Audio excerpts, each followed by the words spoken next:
All agents are currently assisting other suspects. Please stay on the line and your call will be answered shortly. I keep putting in requests, but apparently a watch pot doesn't get the oil. This needs to be scrubbed. Where's the head nurse? I should report in. You haven't heard? Congratulations, Head Nurse Chapel.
Today's Nerd Fights was brought to you by Uncle Polly's Pest Control. If you have a pest that just won't shut up, let little Uncle Polly take care of it. He'll do it, no questions asked, if you know what I mean. And also by these guys, because I guess for some reason they want to support Salty, those sons of bitches. Computer and program? Hey guys, so I before we get started, now Danny should be joining us momentarily. He's just trying to deal with the air conditioning guy, I guess, at his new place, so that he doesn't have to be naked once again.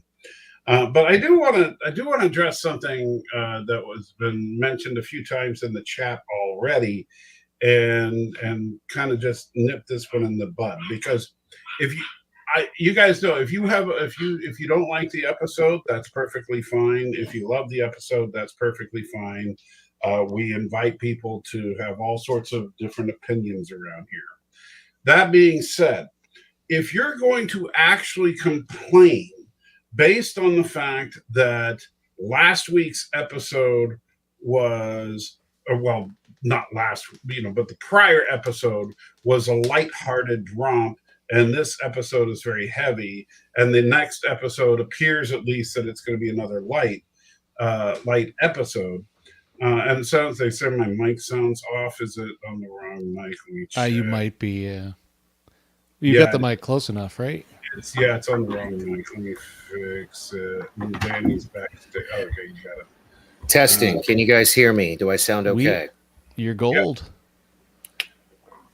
All right. So you're all like super squared up, and you're all set. You're centered and everything, man. With a huge pile of junk behind you. Yeah, that's why it's blurred out, man. Hey, I got the computer set up next week. That mess won't be there. So, anyway, but I just want to say, first of all, the tone of last week and next week's episode is not a legitimate criticism of this episode. And second is that if you go back to the second season of the original series, There was an episode written by the then acclaimed horror writer Robert Bloch. You might remember him from writing the infamous novel Psycho, which Alfred Hitchcock turned into a film.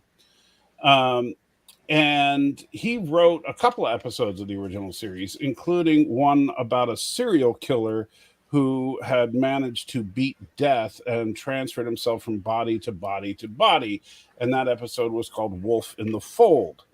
And the next episode after that was The Trouble with Tribbles. So, I mean, whoever's making, I haven't been watching the chat because I was dealing with the AC tech. And when he's finished, I might have to run off for just a couple more minutes. Hopefully not. But that's a stupid complaint. Whoever's making that, that's just... Yeah, so I'm just saying, so if the tone of one episode compared to another is something that you're upset about, then you should just have never watched Star Trek at all. Because except for in the serialized shows, aka Discovery and Picard, there is no consistent tone throughout any of the shows. Even when you look at Deep Space Nine, while they had these serialized storylines within the show, they would also occasionally throw in things like the Magnificent Ferengi and stuff in the middle of very serious times. Yeah, this is So, I got plenty to say about this episode. That ain't even on the freaking radar. Right. So I just want to say that's... I'm sorry. There's lots you can say about this episode for good or bad, but the tone of this episode compared to other episodes, I'm going to reject that out of hand, because that's not a fair criticism. That would be like me saying that I didn't like Star Wars Episode 8 because I liked Star Wars Episode 4. Well, that's a bad example because Episode 8 sucks. No, that's true that I didn't like Star Wars Episode 8 and I liked Episode 4. But I didn't dislike Episode 8 because I liked Episode 4. The two have nothing to do with each other. So I want to... I guess this must have come up in the chat because Anthony Mark tweeted... No, what I'm about to say. Anthony Mark tweeted me something that he's saying it like it's factual, even though it's not, but it's funny, so I wanted to share it. He says, Dork Knight, on the first day Captain Kirk takes over as captain of the USS Enterprise, he demoted Dr. M'Benga and promotes Dr. McCoy to chief medical officer. Kirk explains that it's due to his murder of a Klingon ambassador and the fact that he kept his daughter in a transporter buffer. So I thought that was funny. I wanted to share it. So no, it works. We were kind of mumbling to that effect before we started up the stream. We were kind of thinking, this is a good way to explain the whole, could say why he's second fiddle. Yeah. Well, at the end of the episode, M'Benga admitted no fault. At the same time, he also did admit to having killed him, and also he straight up murdered that dude. But I'm just saying, as far as what was admitted and what happened, different things. Yeah. And he did not admit to having murdered him. He admitted to having killed him in self-defense. Which is bullshit. Are we going to do our hot takes, man? But he also told Pike that he didn't feel bad about it. Yeah, he did. So, so that would be reason right there to consider finding a new chief medical officer. Yeah, because I don't know what's the Hippocratic Oath. Do no harm. Yeah. All right. Yeah. So since you're so anxious, No, you already volunteered. Well, I didn't volunteer. I got voluntold. I enjoyed this episode until the end. This is the worst episode of Star Trek ever because of that. It's so out of character. It's garbage. Star Trek, they don't murder people in Star Trek like that. Like the good guys, Federation officers, especially a doctor. And it sucks because I was enjoying this episode, but it M'Benga murdering that dude straight up nuked this episode for me. No redemption whatsoever. So there's my hot take. Oof. Vicious. All right. Now, I really liked the episode. However, in a slightly different take on Danny's complaint. My only frustration with the episode was that it was way too stylized, and you could kind of feel them wanting to push the bounds of normal storytelling within the Star Trek universe, because obviously this is that whole the episode from DS9, Siege of AR 558. yeah. Yeah, we're like, and that pissed me off too. So, yeah, like it was an attempt at that. It's clear to me that was going on. You were saying before we went live, Dr. Crusher was defending herself, Bird of Prey. Sorry, I didn't mean it. It was just some of these chats are just going to trigger me. Yeah, well, yeah, you got to keep it in context. You cannot just. They were down on the ground shooting them at point blank range. With he took a knife. I forget what it's called, the Klingon knife. Yeah, and he murdered the dude. Yeah, he had it ready already. Yeah, the man was unarmed. Well, we and didn't he was actually murdered. see how the fight went down, to be fair. No, they used the fuzzy glass to make it ambiguous, but to me... But it wasn't ambiguous. You could see Mbenga was like, he was almost... setting it up. He was almost having tremors, and he was like, please just leave me alone. Because like in his brain, he's like, if you don't get out of my office, I'm going to murder you. You know, he fell short of just saying that. So, there's no. He murdered an unarmed man. Yes. The thing, though, that made me laugh the most was... yes, Tokyo Trekker. He did. He flat out murdered the continued abuse of transporter technology. That was honestly the somewhat more annoying part for me, was the laziness with the we'll put the kid in the transporter buffer because we had that whole thing from season 1. Yeah, I mean, but the thing from season 1, as much as we know that was like Mbenga and his daughter, and that was all pull on the heartstrings and everything, but it was another one of those things that violates the rule of it's lazy writing. I'm not going to be fancy with the language. It's just lazy writing. There were tons of rules put into this TNG writing guide that said stop using freaking transporters as resurrection machines and fountains of youth and so on and so forth. But it's so funny how that bothered you. It seems like that bothered you more than Mbenga murdering a man. It's like think about it. He was like the equivalent of Chancellor Gorkon. Like he was a Klingon coming over to the Federation to try to broker peace, and but there was no conspiracy here. Mbenga murdered this man. Like the reason I was enjoying the episode until this is what pisses me off. I actually liked the episode until that happened, and it just ruined the whole thing for me because that's not Star Trek. I think the reason why it didn't bother me so much wasn't that it didn't bother me necessarily, but it was because I could see it coming from a mile away. Like it was the most telegraphed thing in this episode. See, I can see that, but I'm watching it. I'm like, it's Star Trek. He's not going to do it. He's going to have the inner conflict, and then he'll overcome it because Star Trek is about hope. It's not about murder. I mean, like... No, well, see, and that's kind of... Yeah, and that's where you get this attempt that they're trying to be edgy. And it's like, you don't have to be edgy. No, don't. No. To be this good. Star Trek. Like, this really pissed me off. Sorry, Michael. Just like it did. This episode just angered me. Yeah. Angered me. Sorry. What's your hot take, Mike? Well, let me ask you this, Danny, and I'm curious to what your answer would be about this. Does that mean that you're equally appalled at the fact that Worf killed not one but 2 Klingon chancellors? He didn't chicken shit and murder them. Yeah, and then lie about it, and then refresh my memory. What are you talking about? Even, he didn't even beat around the bush. Picard knew what he did, and Worf was never even so much as given a reprimand. I'm going to have to rewatch whatever you're talking about because I don't remember. He committed murder on the Enterprise.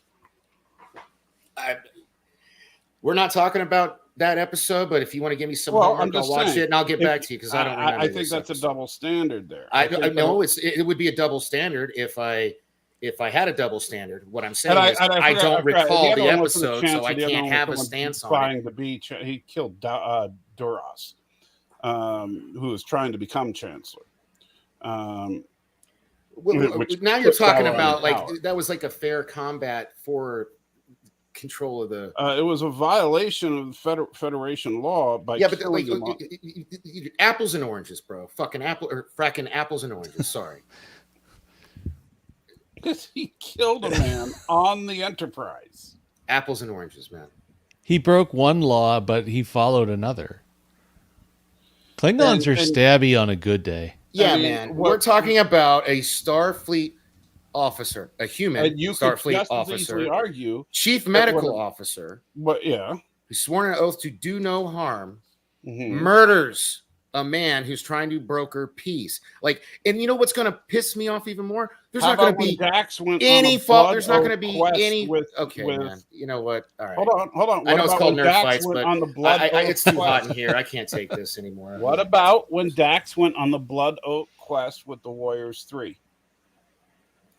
Again, apples and freaking oranges, dude. No, yes, it is Starfleet. That's not Star Trek, is what you said.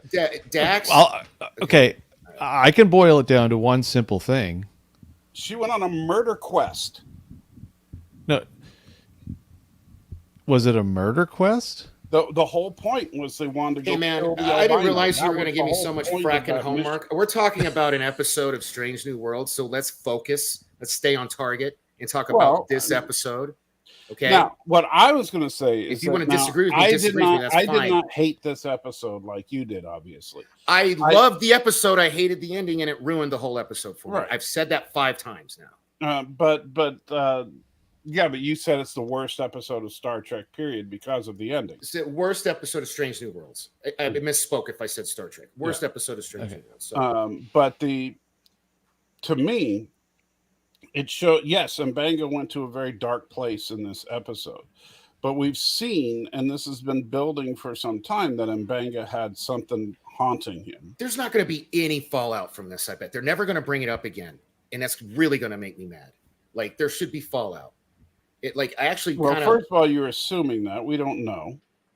Well, the next episode is a musical, and then we got one more after that. You know what? Just because they're not going to bring it up in the Glee Club episode doesn't mean there's never going to be any. And no, Alex Moore. Just because I dislike one episode doesn't mean I dislike the entire show. Yeah. I gave him an 11 to yesterday's show, for crying out loud. But just because they're not going to probably mention it in the Glee Club episode doesn't mean there will never be any fallout about it. Well, I hope there is. There better be some. Because keep in mind, Nurse Chapel is also a willing accomplice. And yes, not only that though, but we're talking about this should have huge ramifications. Starfleet signed off on this guy. Pike and the Enterprise were put in charge of getting him safe passage to broker all this peace crap or whatever, and he gets murdered by the chief medical officer. How are you defending this, Michael? My God, man! And so he's a doctor, not a serial killer. So thank you. Ignored tipped $1.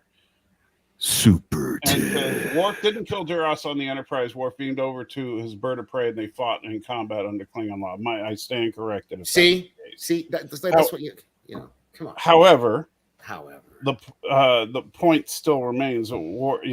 There have been plenty of times in Trek where, and don't even get me started about Picard, because Picard is just a murder spree on. Okay. I thought we were talking about Strange New Worlds. Are you going to give us your hot take, or are you going to just keep I'm working making my blood pressure? The thing is that if it's the fact that someone dies and the fact that someone intentionally kills someone, what about the fact that everybody practically worships in the pale moonlight? That whole episode is about a murder. Darren, Mr. Wagner, sir, you're late to the party. Anthony Mark already beat you to that. Well, actually, and I would want to actually correct Darren on this one, is that because Boyce would be in the past not the future. Yeah, boy. Yeah, because the cage happened what 7 something years ago. Or Or something? Few the years cage before happened this. 5 Yeah. years prior to Five where we're at years. right now. Okay, yeah. So yeah, that would be in Yeah. the past. Yeah. But yeah, So he took over for boys. but it could be an excuse for him to replace him with McCoy. You know what? And that's Fallout, and I would be happy with that, but not Yeah. satisfied, but happier. I guess satisfied but not happy. There we go. Is what I meant to say. Yeah. Right. Okay. But the Uh-oh. anyway, I thought that if you're going to take a character into a dark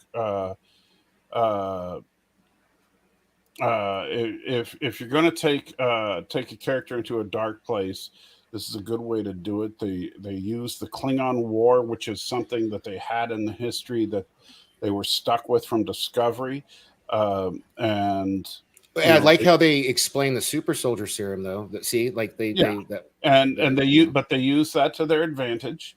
Yeah. They use the Klingon War to their advantage. They use the there were like that's what I'm saying. I was really freaked. That's why I'm so mad. Like, how could they? It's like missing the game-winning field goal when you're like 10 yards away in the Super Bowl. You know what I mean? Like how do they screw up the ending so badly? I don't know. Like, I don't know. I'm sorry. Anyway, your hot take. My dog was barking, so I think the AC guy's inside, but she might be handling it. So hopefully I don't have to.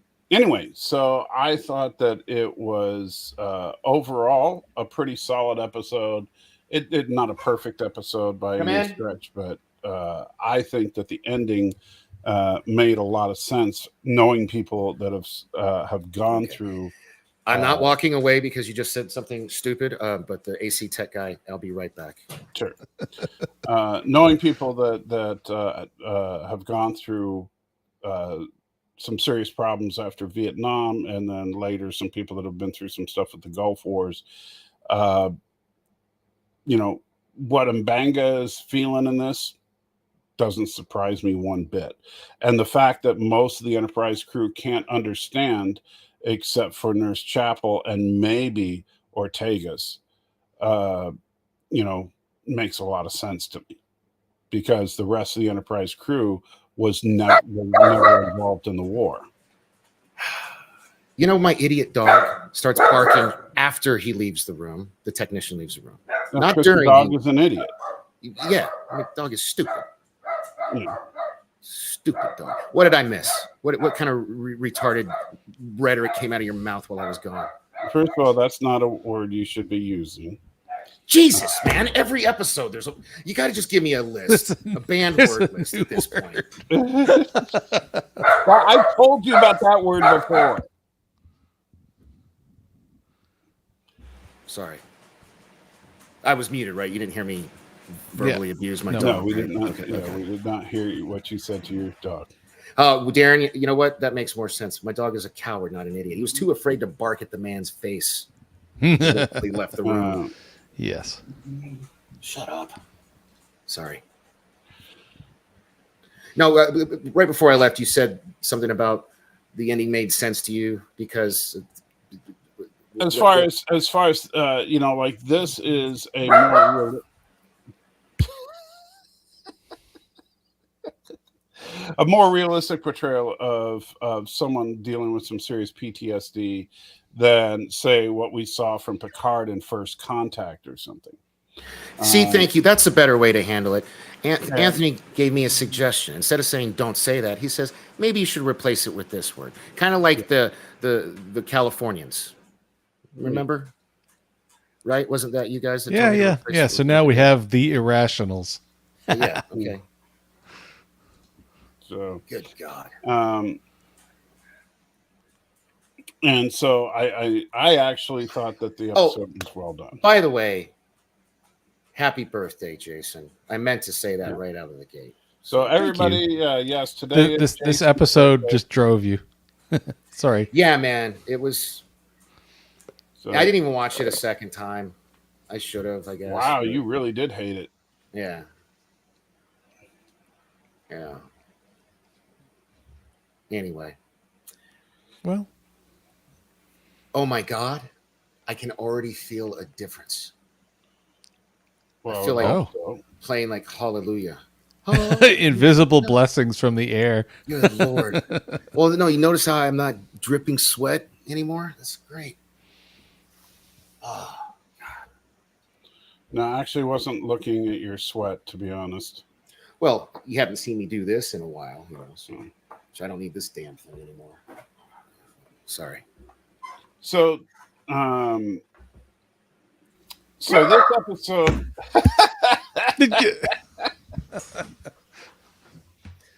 This is the dog bark stream episode. So I couldn't fit all 4 monitors on her little fancy schmancy desk. So I put the 4th one up there. So it's kind of like, and I think I'm gonna, and I found 2 other webcams.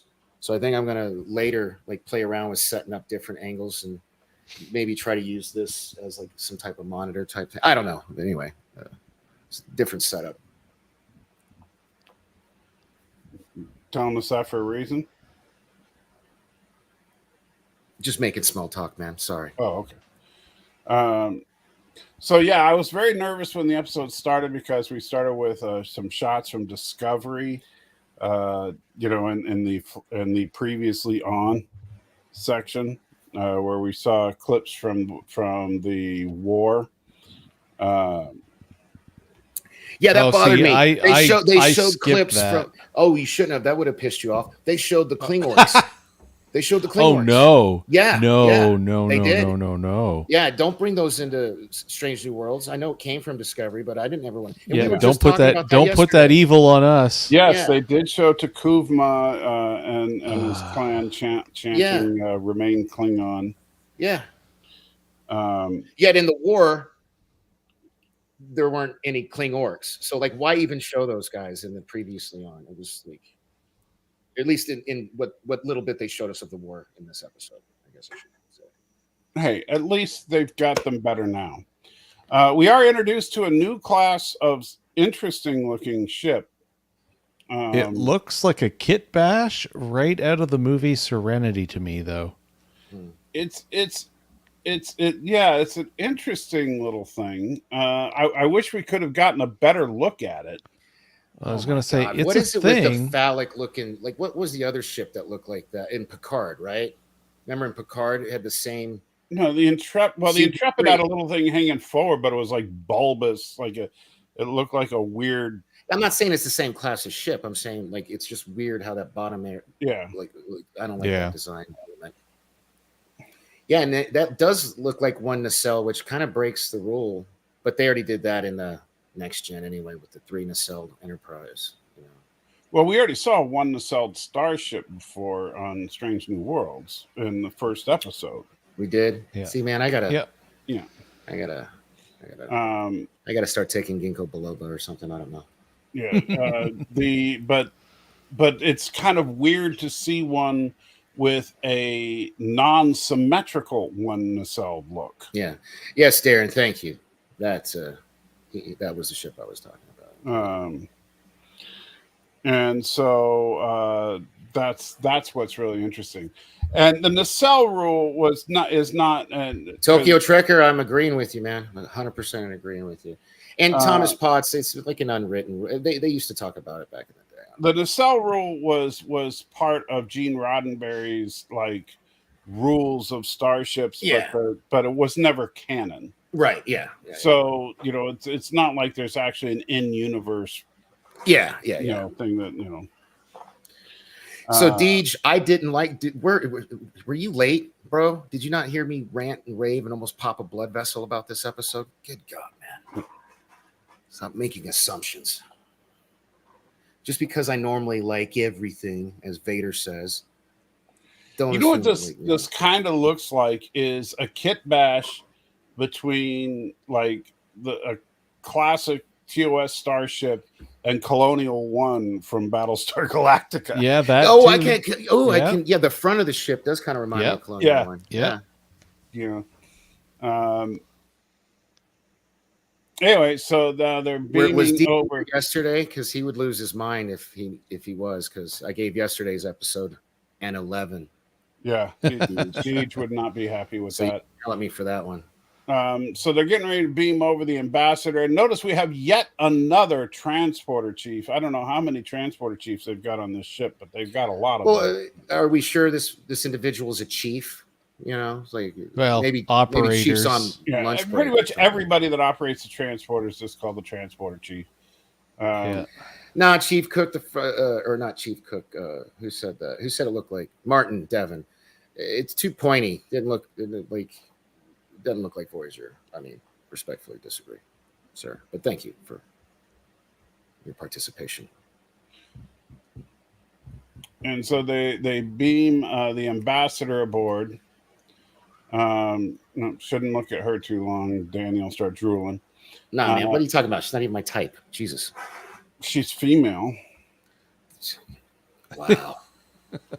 The bar is not that low for me, sir. Anyway. Wow, you're saying that's low? Because I don't think she's like particularly. First of all, she looks like a child. Second of all, my breasts are bigger than hers. And, like, your breasts are bigger than anybody in this shot. That's Danny's nacelle rule. Yeah, she's got to have bigger boobs than me. Well, good luck. Taryn, that was a good burn. I'll take it.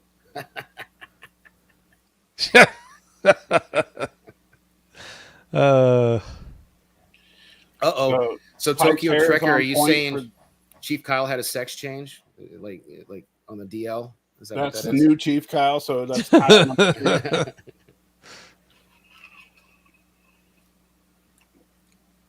So,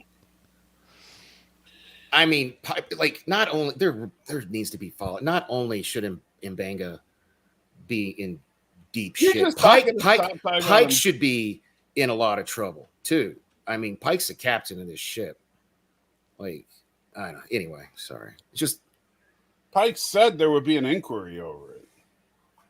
Man, if there was a reaction video of you watching this episode, I'm sure your head would have the top would have just come right off when you got to that scene.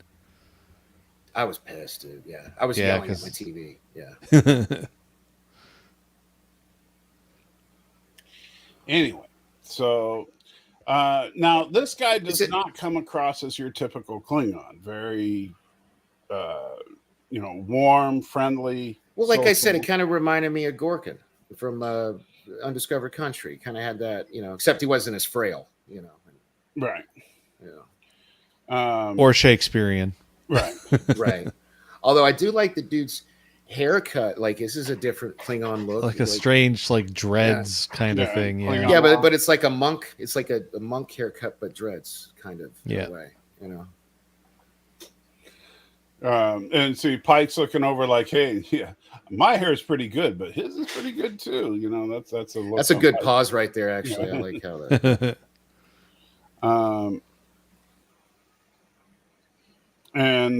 So he's saying that La'an would take him to his quarters, but he wants to tour the ship. Look, she's like mad dogging that dude. Did you see the look on her face? What, La'an? Yeah. She's chief of security, and he's a Klingon. I know. It was cool. Like, I like. Meanwhile, this part coming up is funny. She is mad. Ortegas is mad. Said yesterday, she's on the she's racist, man.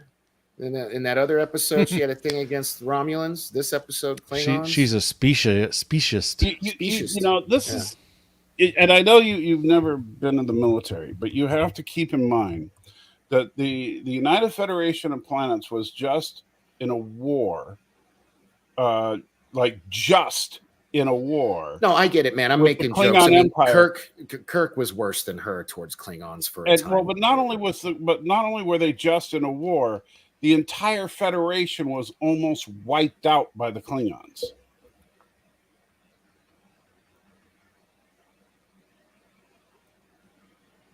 And they ate Captain Georgiou which I'll still never get over that. That was crazy. Well, yeah, they ate Captain Georgiou, but they should have ate the other Georgiou too. Exactly, Stan Lee. It was Kirk says, "Let them die." Yeah. So I just thought it was funny they chose her to not only be to be that character in the Balance of Terror ripoff, but to be that character in this one. Like puts her foot in her mouth. I hear you call it the Balance of Terror ripoff. Or whatever you know what I mean, man. The season finale, the alternate Balance of Terror. Yeah. Is that better? The imbalance of terror. And look, Anthony Mark, another great point. This guy's we got to have him on as a guest someday. Look at that. Seriously. What happened to the hope Star Trek used to give me for the future, man? Okay, I'll remember that in every episode where there's whatever. a murder. Doctor gave me a pill and I grew a new kidney. But they can't cure PTSD? Come on. Although technically we could have already made that complaint because Nog was in a depressive state for like 6 weeks on DS9. Yeah. Well, he lost his leg, so a leg or whatever it was. And it's not like it's not like Mbanga was like, oh, he had a bad day. See, remember when I called Mbanga badass like a few reviews ago? When I was watching this episode, I was feeling it. I was like, damn, man, he's brutal, but it was war. Like they were showing, it was almost R-rated. He was like stabbing people in the head and like showing it go through their guts and stuff. It was for war. him. Remember, this is the guy that was commanding women and children to be brutally murdered. Yeah, but you know what? So he's also the guy that Starfleet was relying on to broker peace. And, so you say people don't change, people don't grow. So you wait, you don't agree with Mbanga's points at the end? That you I don't think agree. I don't agree with the fact that he murdered. Let me ask you this. What if the United States government employed Adolf Hitler to become an ambassador after World War II? And we just said, you know what? Forget about what happened to the Jews. You're seriously going to compare this dude to Hitler when we find out at the end he wasn't even the butcher. It was Mbanga the whole time. Ever did. Okay. All right. You guys are getting your money's worth for our name Nerd Fights today. Let me tell you. We've had too many Kumbaya episodes. We were planets, plural. It was wartime, man. Yeah, so it's World War II. Yeah, well, we killed Hitler, didn't we? Or yeah, but what if we didn't? We made him. We made him an killed ambassador. himself. You think everybody would be good with that? Would you be good with that? There's that theory. Look, I'm not even going to entertain that discussion. And if you keep this why, up, I'm just going to leave. No, it's not. To Mbanga, it's exactly the same thing. Well, I would actually say no, it's not, because it's a general and not the absolute leader of all of it. It's not like the chancellor of the Klingon actually, Empire. to Mbanga, it's even worse because he's the one that actually did it.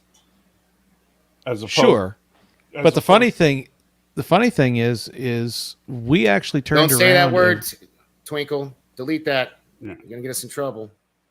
Yeah, it's are you monetizing this show? Well, No. we still should be cautious about. Well, that. no, Cautious, We don't want the channel to get demonetized. I won't be smoking anymore. Yeah, on Californians. streams, by the way, because of my new place. So that's good. Californians only, Twinkles. Yes. Yeah, we refer to them as Californians. But we collectively, the West, turned around and re-employed a vast number of the generals from the Wehrmacht, the German army. Mm-hmm. Yeah, and what about Operation Paperclip?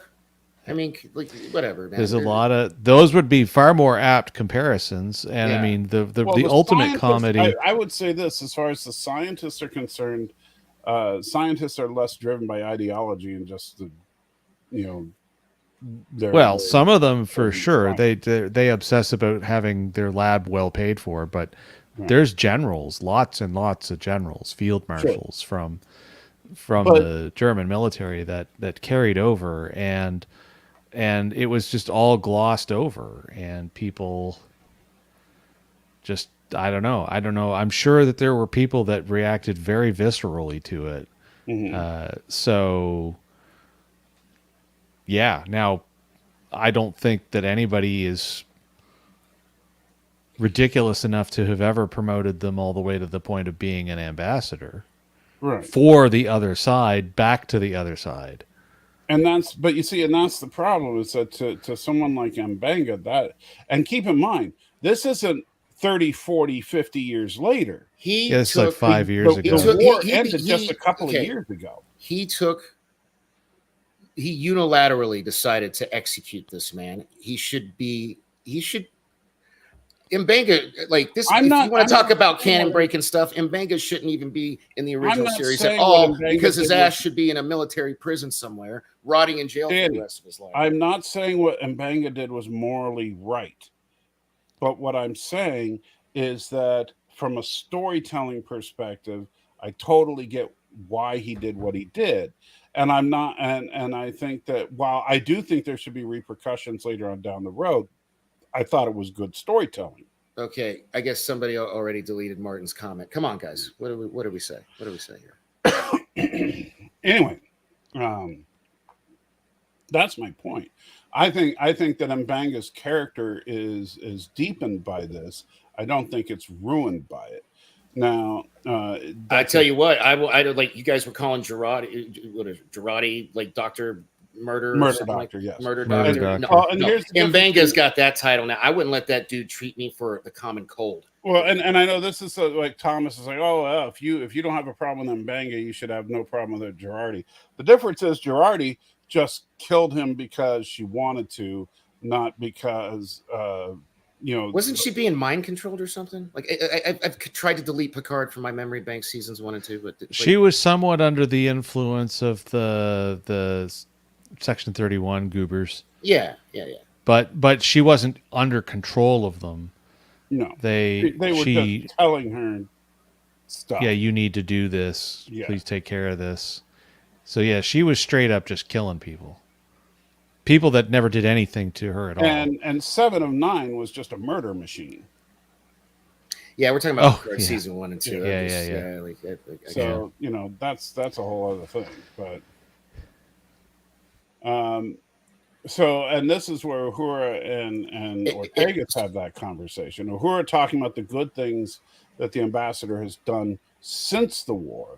Exactly. Where Ortega is listing off the various massacres that he's directly responsible for. Oh, except one of them was actually in Mbanga, but nobody knows that. So no, only the massacres he was responsible for. And Mbanga, the nickname of being the butcher of whatever was because they thought technically butcher massacre. I mean, like I'd say no. The butcher he massacred nickname people was because they thought he killed his own men to cover his own escape. That was not true. But he did order the massacre of every man, woman, and child that was not a Klingon warrior. Well, I mean, that kind of makes sense in war. That's usually what they do. So no, that doesn't make sense. You do not. Why? So these little bastards can grow up resenting us and end up killing us when they're grown? No, you obviously don't. Well, that's not how war works, Danny. You know that's not okay. Just a second, guys. You don't go killing women and children.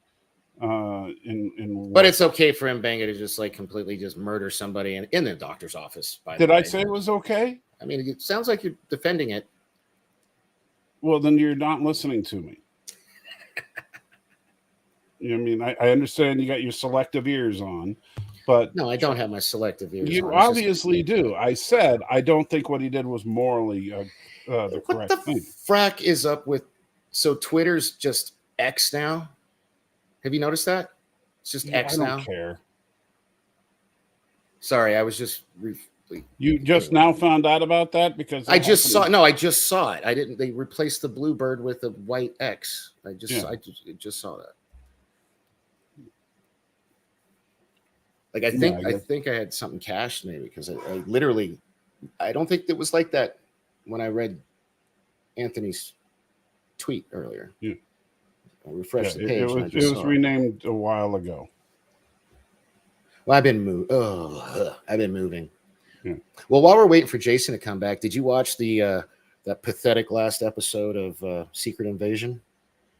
Not yet. And Fury gets cucked. It's like less than 30 minutes. Dude. You know, do not throw any spoilers at me because I will punch you in the face. And I really don't appreciate when you say things like that because Like what? I know you like to throw that out there all the time. Some kind of great insight. Give me 1 second, guys. I'll be right back. No, so now everybody's gone.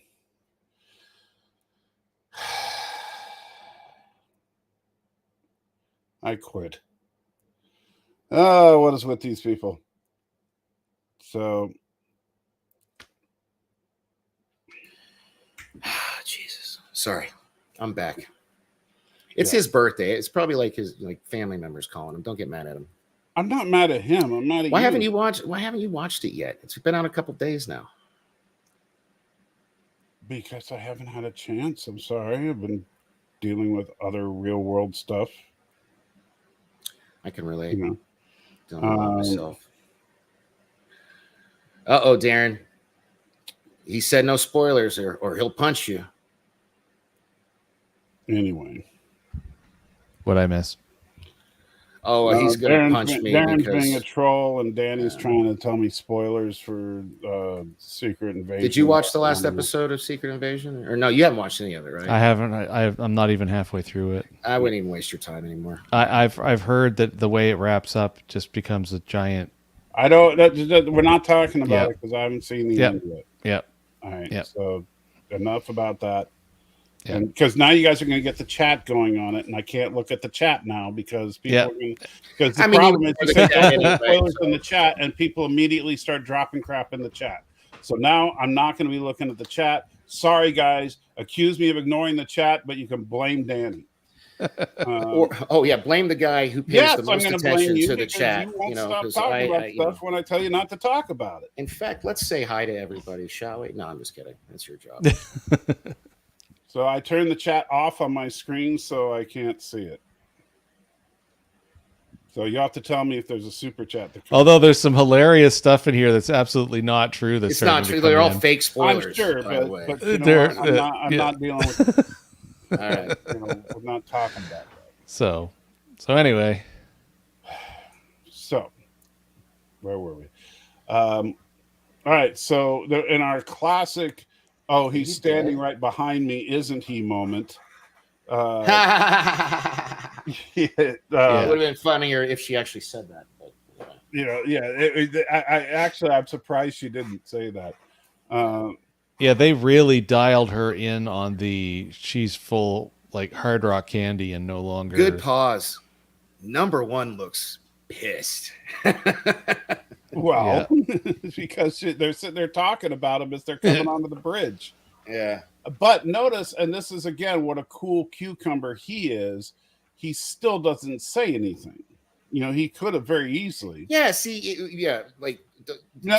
Don't try to say what a great guy he is because I didn't say he was a great guy. I'm just saying stop giving me reasons to get more upset that he was murdered in cold blood by the end of the episode. Well, like I said, if so, like, here's the thing, man. If he can't be redeemed, if he can't be bad for him, never mind. If he can't be redeemed, are you saying I can never be redeemed for? I'm asking for my you, sins. If it was Mustache Man, would you feel bad for him? Again, I'm not entertaining that conversation. It's apples and oranges. No. Well, because that's how evil this person is. No, people like Ortegas and Mbanga. I guess perception is reality. So, whatever. No, perception isn't reality. Reality is reality. I know it is, but what you're explaining is perception's reality because you said two Ortegas. Right, like that. So I'm asking you. You're acting like they're being completely irrational, and this guy is Mr. Nice, tender, loving pussycat. I am not acting like that. When this guy is I haven't said anything good about this millions of deaths, and now he's acting all zen. Well, Mbanga is trending on X right now. That's going to be weird. I hate that. As a side note, dumbest thing done. Yeah. So what am I supposed to say now? Hey, go re-X me. I don't know. Instead of anyway. Sorry. I wonder what. Does it say X your reply or does it say tweet your reply? You know what? That's funny. The blue button still says tweet. Well, there you But go. the logo is an X. So Well, then it's still tweet your reply. what is it then? What's the point of this? I digress. Anyway, Why are why are you talking about X? Get over it. It's called X now. Are you okay there, Danny? Danny? I'm fine. It's just apparently I'm everybody's blowing this episode, talking about how good it is and how they don't have any issue with Mbenga's choices. Period. None. Period. What is with you people? Like, oh my god. I think the writers were 100% willing. Well, there's no think. It's clear that the writers were 100% willing to throw him on the pyre and see what happened.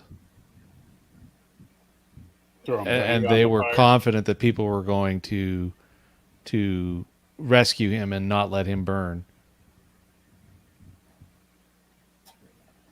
And yeah, I mean, well, like I said, I think it was an interesting piece for him. I don't think that he's justified in what he did, but I think that it's kind of like, think about Lorca from season 1 of Discovery.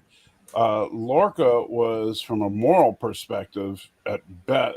I'm not talking about when they completely ruined him by making him a mirror universe thing, but he was a morally questionable character from the beginning.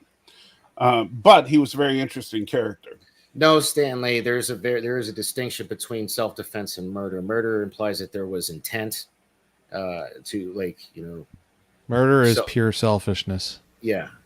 And one could make the argument that, especially given the circumstances, like if I were Samuel T. Cogley in this universe, I would argue probably temporary insanity on Mbenga's part, because he did try to get out of that circumstance. Okay.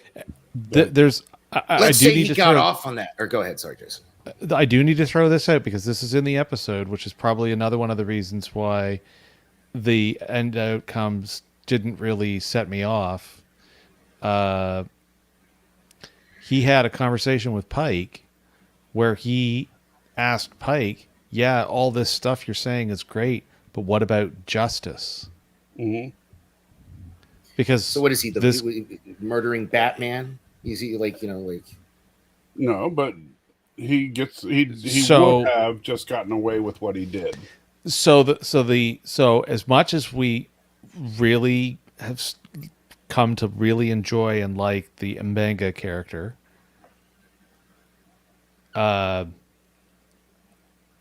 perhaps in the same line that they were willing to kill off Hemmer because they were far more interested in driving the story than whether or not they kept a character around or treated a character softly.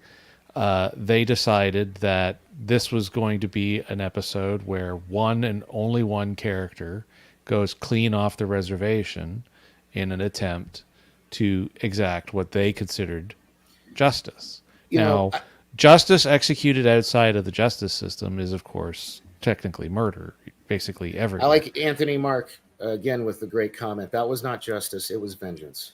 But it was driven by vengeance because we know this because of everything that we saw in the episode. Yeah. But he justified it in his mind under the premise of that's what murderers do. Justice. Yeah. Yeah. But I think I'm glad his daughter. I'm glad he lost his daughter. Oh God, dude, man! Whoa. Yeah. Actually, she's in a nebula now, so she's actually okay. Yeah, but he still lost her. He doesn't have her in his life. I think where they failed. Things. I think where maybe you could criticize the writing on this is that they were unwilling to find a way to walk him back from it in the same kind of way that you see in a lot of other Star Trek episodes where there's, somebody faced with a seriously, it would cause you an issue if you were stuck in that situation and you went through everything that he went through. screw using any kind of comparisons to anything in history, because let's not start talking about, Godwin's Law type stuff. If you were there and you saw what he saw on the carnage on the battlefield, and you were presented with that, and this is, keep in mind, this is also looking at this from this is where the writers are starting to have issues with how it is that they're doing Star Trek. Is that if you're going to do Star Trek, you have to be careful when you start getting off into these episodes.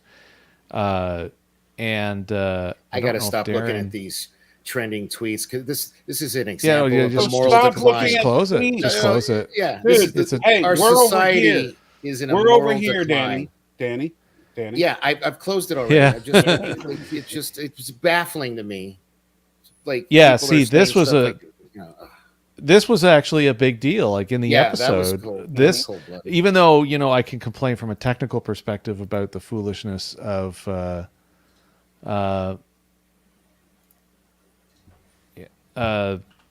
transporter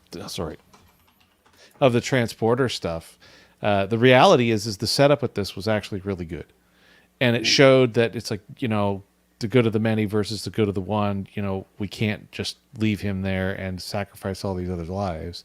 It showed that the whole time that Mbenga was desperately trying to preserve who he was supposed to be compared to who he was clearly at some point in the past, because he was some crazy and badass, and he was doing, all these spec ops things, and he had the crazy drug that he helped invent, and it let them fight like absolute Wolverines.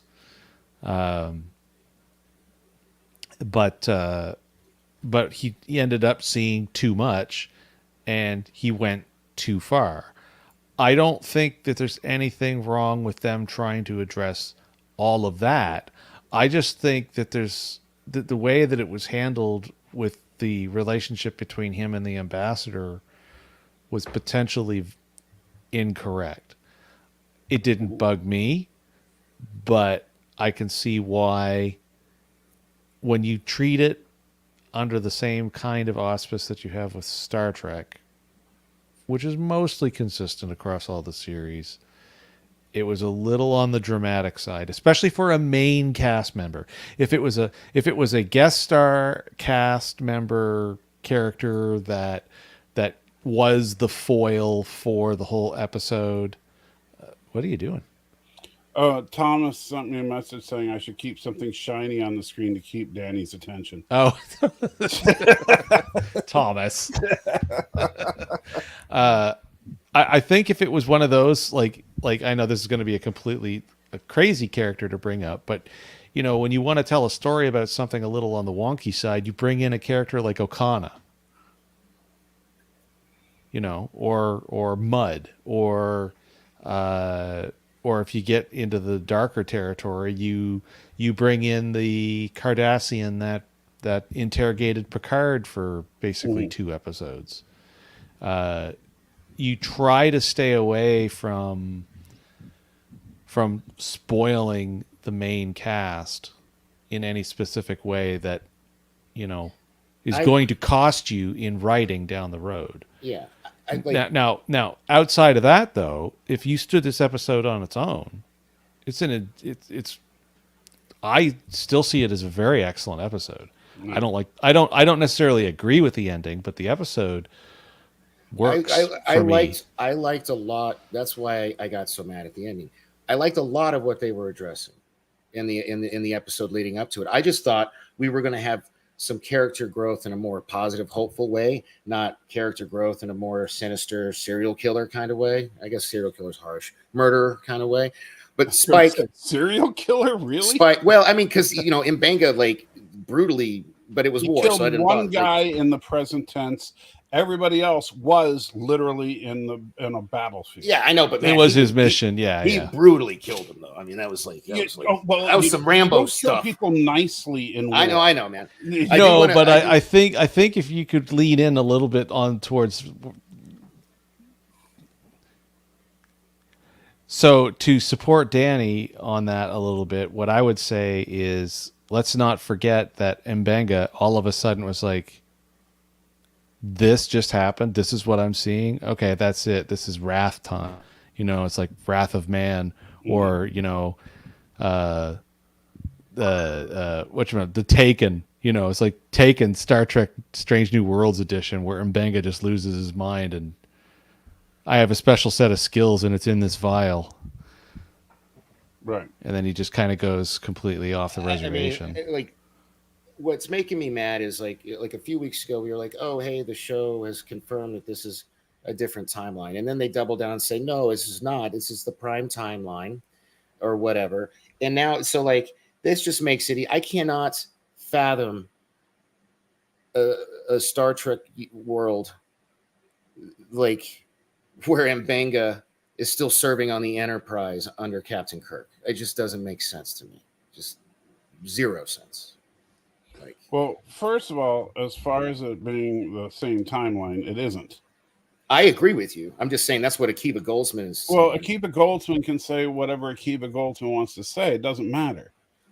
You know, and again, I would agree. You know, because the problem is, and this is, you know, one of those things they've already established. You know, this is the problem that's why I don't watch a lot of these interviews with these people. I'll just say I read this. I didn't see this, but right. But I don't watch interviews. I don't read interviews with these people because these are the same people that say, "Hey, did you know that every character is non-binary and crap like that?" You know, they just want to throw this crap out there just to get clicks and to get to tweak things. Yeah, Mr. It's not the prime. You know, they're saying that just to rile people up.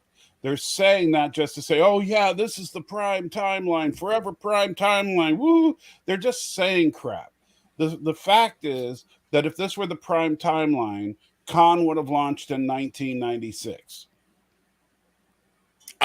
Dude. Okay. So I'm agree. We agree on this. Yeah, how are we arguing over something we agree about? Akiva can say whatever Akiva wants to say. It's not the prime timeline, no matter how much Akiva wants to think it is. So, Mr. Trent 100, can you please? I wish I had the ability to share these again. First of all, it's funny he's calling him Mbenga mumbles, but I guess he does kind of mumble sometimes. The end should have been mumbles getting over, and please don't call him mumbles. Okay. How is that a bad word? It's disrespectful. His name is, you know, the. I'm sorry. You want me to show respect to a cold-blooded killer? Okay, right on, man. His name is Mbenga. It's not Mumbles. Okay. But anyway. And you know, so you don't Captain like Cookout. Yeah, I like that one. Is that disrespectful? Can't call him because that was funny. Captain Cookout was funny. I don't like. I think he knew. I do as far too. as I'm concerned, the look, I don't think he did. He kind of had a look at, you know, on his face. Yeah. Mm-hmm. You know.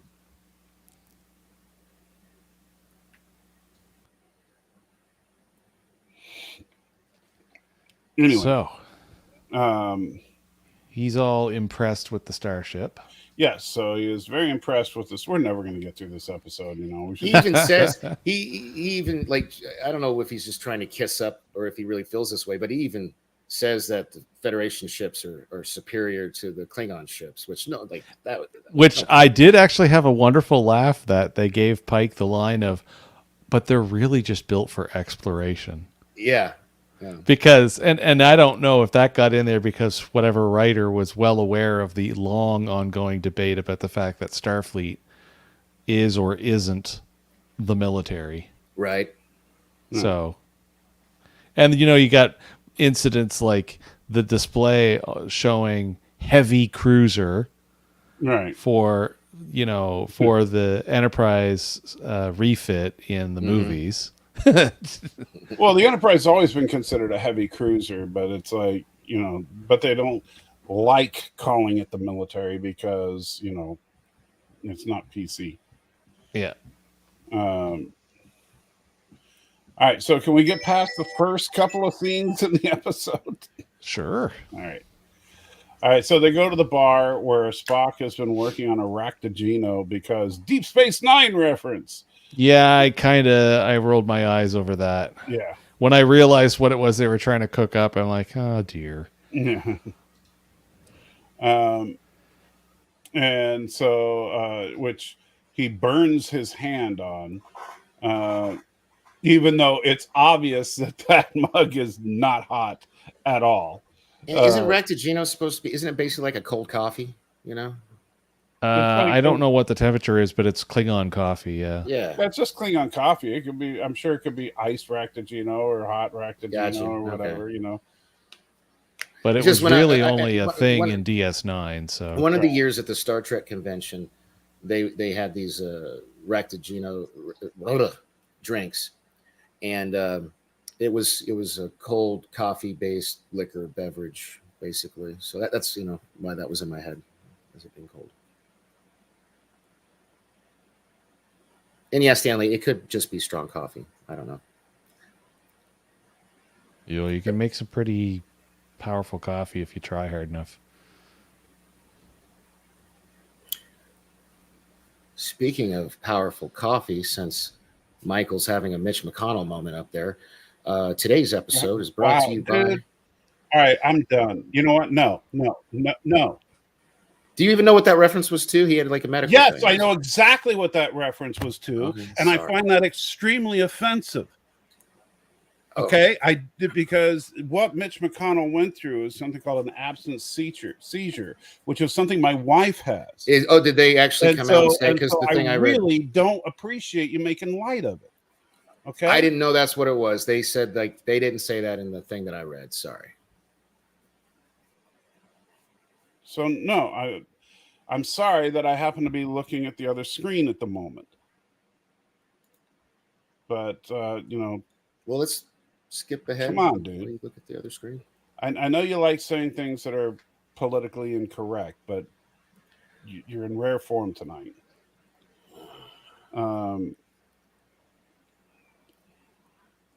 Anyway, so he burns his hand on the not hot cup of coffee because it's obvious that's just like a piece of dry ice in a ceramic cup. So why they're trying to make it out that that's like 800 degrees, whatever. So they go into sickbay, and then we get the look. I know, right? Dr. Mbanga.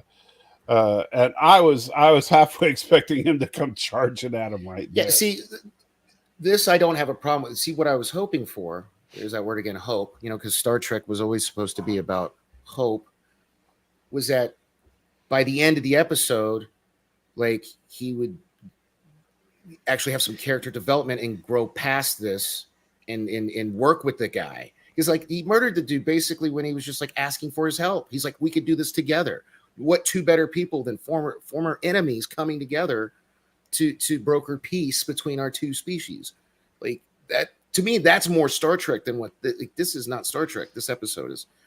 Anyway, it's just my opinion. Sorry. Well, and they used the bed as a metaphor for his state of mind all the way to the very end. All the way to the very end. As we see in the end, the life scanner thing on the bed spazzes out. Yeah, like he thought he fixed it. He does a log, says it's fixed, but it might not stay fixed long. The second he walks off, turns his back to it. System malfunction. Yeah. Right.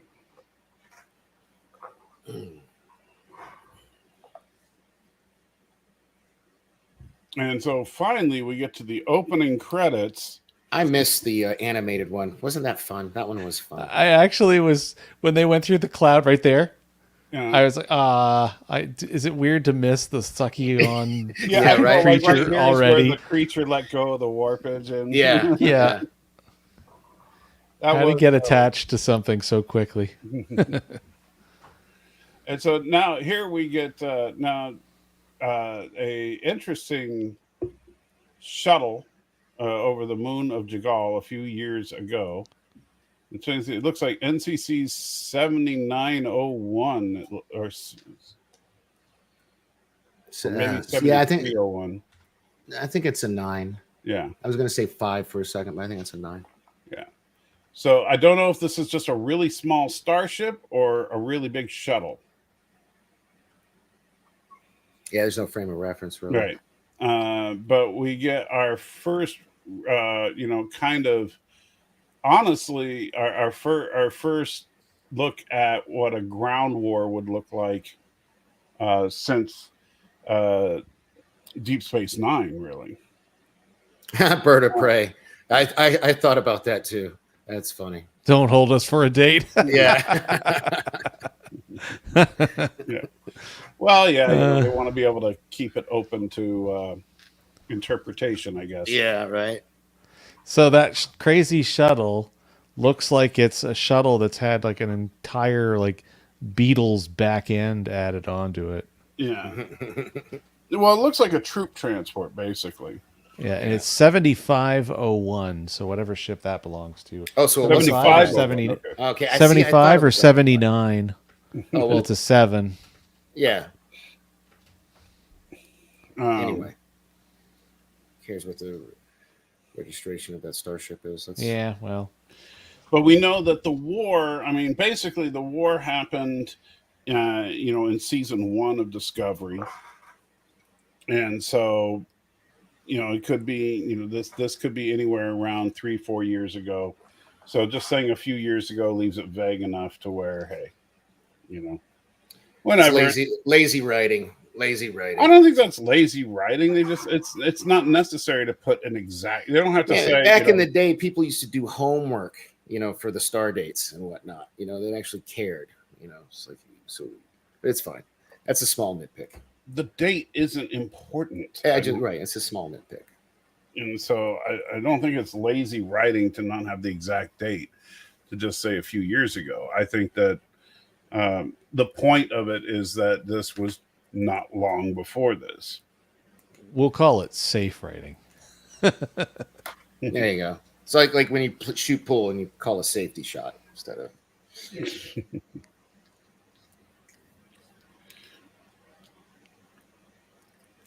Anyway, so then they're coming in. Now, someone asked early on, why did, I think it might have been Bird, why did they have to come in so low to beam her down? Which I don't think they actually say in any of the dialogue. My guess would be, though, that with all the stuff going on, that there probably be do you really want to beam someone through heavy weapons fire and all that? Yeah, I didn't have any problem with that. Would that create, would all that radiation in the air create interference that could, disrupt your transporter signal? Red Walrus TMNC 52 says, "Howdy, partner. Welcome to the party." Red Walrus. Nothing like hearing howdy from a walrus. I don't know why, that just sounded interesting. And of course, hey, look at this, my man.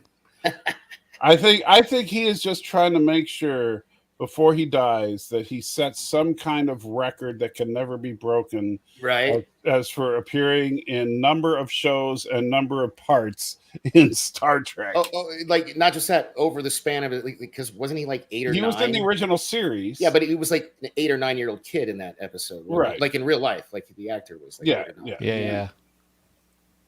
So, yeah, he's he's just insane. Yeah, I'm not sure exactly how old he was in Corbomite Maneuver, but he was very young. I'm pretty sure it was 8 or 9. I just know he was always Ron Howard's kind of weird looking little brother, although now he's Ron Howard's better looking little brother. Yeah, I was about to say he actually he definitely improved with age as far as. Yeah, and Ron Howard just kind of turned into him. Yeah. It's almost like they're switching places slowly. Yeah. And I kind of like his part here where he's like, so I need to talk to the chief nurse. Oh yeah, congratulations. Yeah, that's you. Yeah, he was 8. So he was 7. 7 or 8, yeah. Yeah. 7 when he played Baylock. Yeah. Yeah. Okay. Well, it's 7 or 8, depending on what month, because he was born in. Yeah, 59. whenever they shot the show, yeah. But yeah, he's got Strange New Worlds, Discovery. Yeah. He was in TNG, wasn't he? I'm checking. DS9 has a character called Grady. And he was Baylock, but he did not get into any TNG. Oh, he's never episodes. in TNG? Okay. Not TNG or Voyager, but... Or was he in Enterprise? No Enterprise either. Okay, so... he missed he could have been... He caught half of them. He did a pretty good job.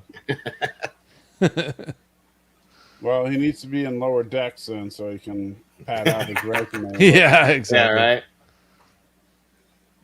And yes, Stanley, he was overdubbed when he played Baylock. Yeah.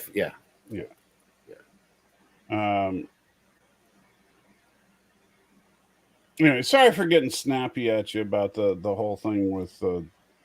No, don't. It's okay. It's water under the bridge. I do get sensitive about people making fun of disabilities. Because, well, I didn't realize it was because sorry. I just thought he had a brain fart. I know, but you do that a lot, like you did it to Joe Biden a lot and stuff, and I just keep asking you to not do that. And I don't care which political party they're a part of. I just, when people have physical ailments, leave it alone. Anyway, so obviously this is like now this actually brings up an interesting question. Would you want to see a Starfleet MASH show? That's right. That's because basically that's what we got here. Yeah. In a way, yeah. But one of the things, and I kind of thought about that to an extent, but the thing that made me realize quickly watching the episode that no, I don't, is I'd be frustrated by the in the post-scarcity world of Star Trek that they magically just can't seem to get, organ regenerators and other major. Where's the internal organ? Yeah, I mean, this would be an interesting concept for a sci-fi show that's not Star Trek. Yes, absolutely. Yeah, but yeah, there was a little bit. It was very much of the nice conveniences of not having stuff. Yeah, he was an Enterprise. He was a Ferengi in Enterprise. Was he? That's what Norman Buckwald said, and I had his IMDb up and it's not there. So, well, check that episode then. Just look up. Yeah. Because as far as I know, the Ferengi only appeared. Yeah, he was Muck in Star Trek Enterprise first season. Yep. Huh. Good old Muck. So he. Oh, wait a minute. So dang it. Yeah. IMDb doesn't list Enterprise as Star Trek Enterprise. Oh, it's just Enterprise because So I put Star. Yeah, and then just went. First 2 seasons was just Enterprise. Enterprise. Yeah. All right. So he just missed TNG and Voyager then. Yeah. Wow. That's pretty good. Yeah, that's got to be a record. That's definitely. Yeah. Him and Jeffrey Combs. Jeffrey Combs, I was just about to say, yeah. The only one that is close to that would be Jeffrey Combs. Yeah. Yeah, I think he's going to, the two of them are going to have like a death battle at one point. But Jeffrey at the very least, they appeared on lower decks, so he's got to, see an edge. Oh, there we go. We could have they should do an episode where they have the two of them fight each other for some reason. Yeah. Or that, I was going to say they should do a panel together at STLV. My buddy's flying out from North Carolina to go, and he let me know like such late notice that the stuff that he got, the package he got, is all sold out. So I was like, well, if you can get me into the bar part for free or the karaoke party for free that night, maybe I'll swing by. But cool. But yeah, there was a little bit too many convenient absences of technology to drive the plot forward here. But Yeah, and that's the problem with. It's also like maybe, but again, this didn't bother me because it's like in the middle of a war. I mean, like they set it up pretty nicely, but you saw all the explosions and everything, the chaos, and the funny thing is, and we've brought this up. An intern, like their job is to treat frontline wounded soldiers, and they don't have an internal organ regenerator. Yeah, I mean, the easy way to just walk past this though is to point out how we have very frequently talked about the inconsistency of medical tech in Star Trek, and you know, one episode somebody's able to be brought back to be fit as a fiddle as though they were fresh off the factory floor, and some other poor guy's got, you know, permanent scarring because reasons. Right. Oh, Pelly, that Red Walrus. I would actually love to see that. She could be on a future Lower Decks episode. That would be, yeah. Yeah, we talked about that when we were talking about the other episode yesterday. Is that, you know, she could be on there and it wouldn't, you know, she'd just be like, "Oh, I remember you." Ariel, hey hon, you missed me have a meltdown at the beginning. I went on a rant during my hot take, and then you missed me inadvertently piss off Salty, and he chastised me publicly. so don't worry, I'm sure it'll happen some more. Wouldn't be a Nerd Fights episode without me, you know, having to make sure I'm in between the two of you. Yes. I'm gonna send you a referee shirt. But I have my bat to keep me company. I'll have to I'll deliberately get a red shirt instead of, you know, these burnt orange colors and stuff. Yeah. Yes, you get all the attention, I know. All right. So moving on. So back to the 4077th. And by the way, why are they living in tents? I don't think they're living in tents. I think aren't those like patients? That's the medical team. They're living. Oh, that's the medical team. Okay. Yeah. Yeah. You're telling me they couldn't do better than that? Hey, one of the writers was a MASH fan, apparently. I don't know. Yeah, but I mean, come on, MASH in Korea had better tents than these. Yeah, they did. You know, so come on. Hawkeye and BJ at least had a still in their tent. Yeah. Well, and they could even stand MASH had up. cabins. Yeah. Yeah, and they could actually stand up even if they were in a tent. These things are just, you know, some kind of crazy. Someone ran down to the North Face store and bought all the tents. Yeah, that's what it looks like. Like, seriously. But again, back to the comment about flashlights in the Crazy Dreams Walking Dreams episode with the gas creatures. The flashlights look like they were straight out of a Amazon order, so you know. Yeah, right. Just like Fire Festival. No, Fire Festival was worse because at least they didn't have a real, true, good reason to be there. So we get to see what happens when they get casualties coming in. And all we needed was for the, you know, they should have, instead of having that robot voice saying, you know, incoming transport, you should have had radar over the thing going, you know, we got incoming. And play the music, right? Have some helicopters come over the hill. Yeah. So we get our basic war is hell kind of stuff. Wasn't he? So he wasn't like a. I guess he is a doctor. What didn't he have a rank? Did I hear it right? They called him like a colonel or something, or am I getting confused with MASH again? No, Mbanga. No. Like, didn't he have some kind of military rank? Like he was more military in this than like. I mean, obviously, no.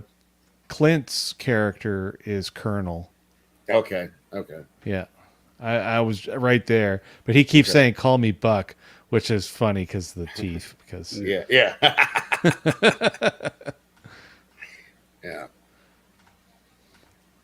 And if only his name just- was Colonel Potter. Yeah, and he just keeps referring to him as Joseph, as basically the lead Yeah, character, but he that never is- really. Which actually, it confused me at first for a little Yeah. bit. But you can call him Hawkeye.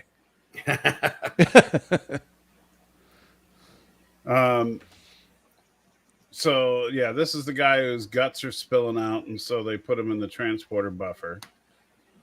And he's like, "Yeah, it's an old trick that he uses." Meanwhile, we see his So, door.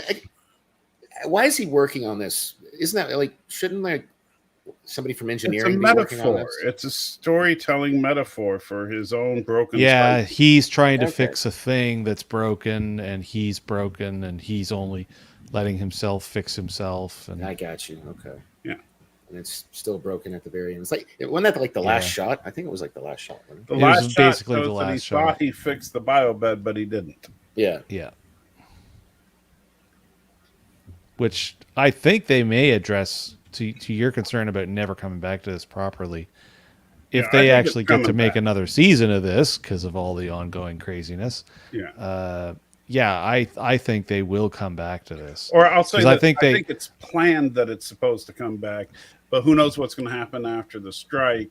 You know. Yeah. Well, I mean, they've 'Cause- regardless of the strike, this has been renewed for a third season. It might be Yeah, delayed, it's just the you problem know? is if you get the same writers or enough of the same writers or Right. Yeah. Like the something. new writers may say, "Yeah, we want to take the show in a different direction." yeah, Well, or isn't that, maybe that's the more up to the showrunner, isn't it? Like, Yeah, but Akiva may Yeah. not be the showrunner next time. You know, so yeah, because there's going to be enough time go by that anything could happen, so it's hard to say. I think if everything else was normal and nothing got interrupted, I think they invested so much into the writing of this episode that they absolutely want to come back to this. But yeah, unfortunately, I don't know that See, we'll wouldn't it get have to been see it. better, more hopeful, more Star Trek if not only did he not murder that guy, but he actually fixed the bed?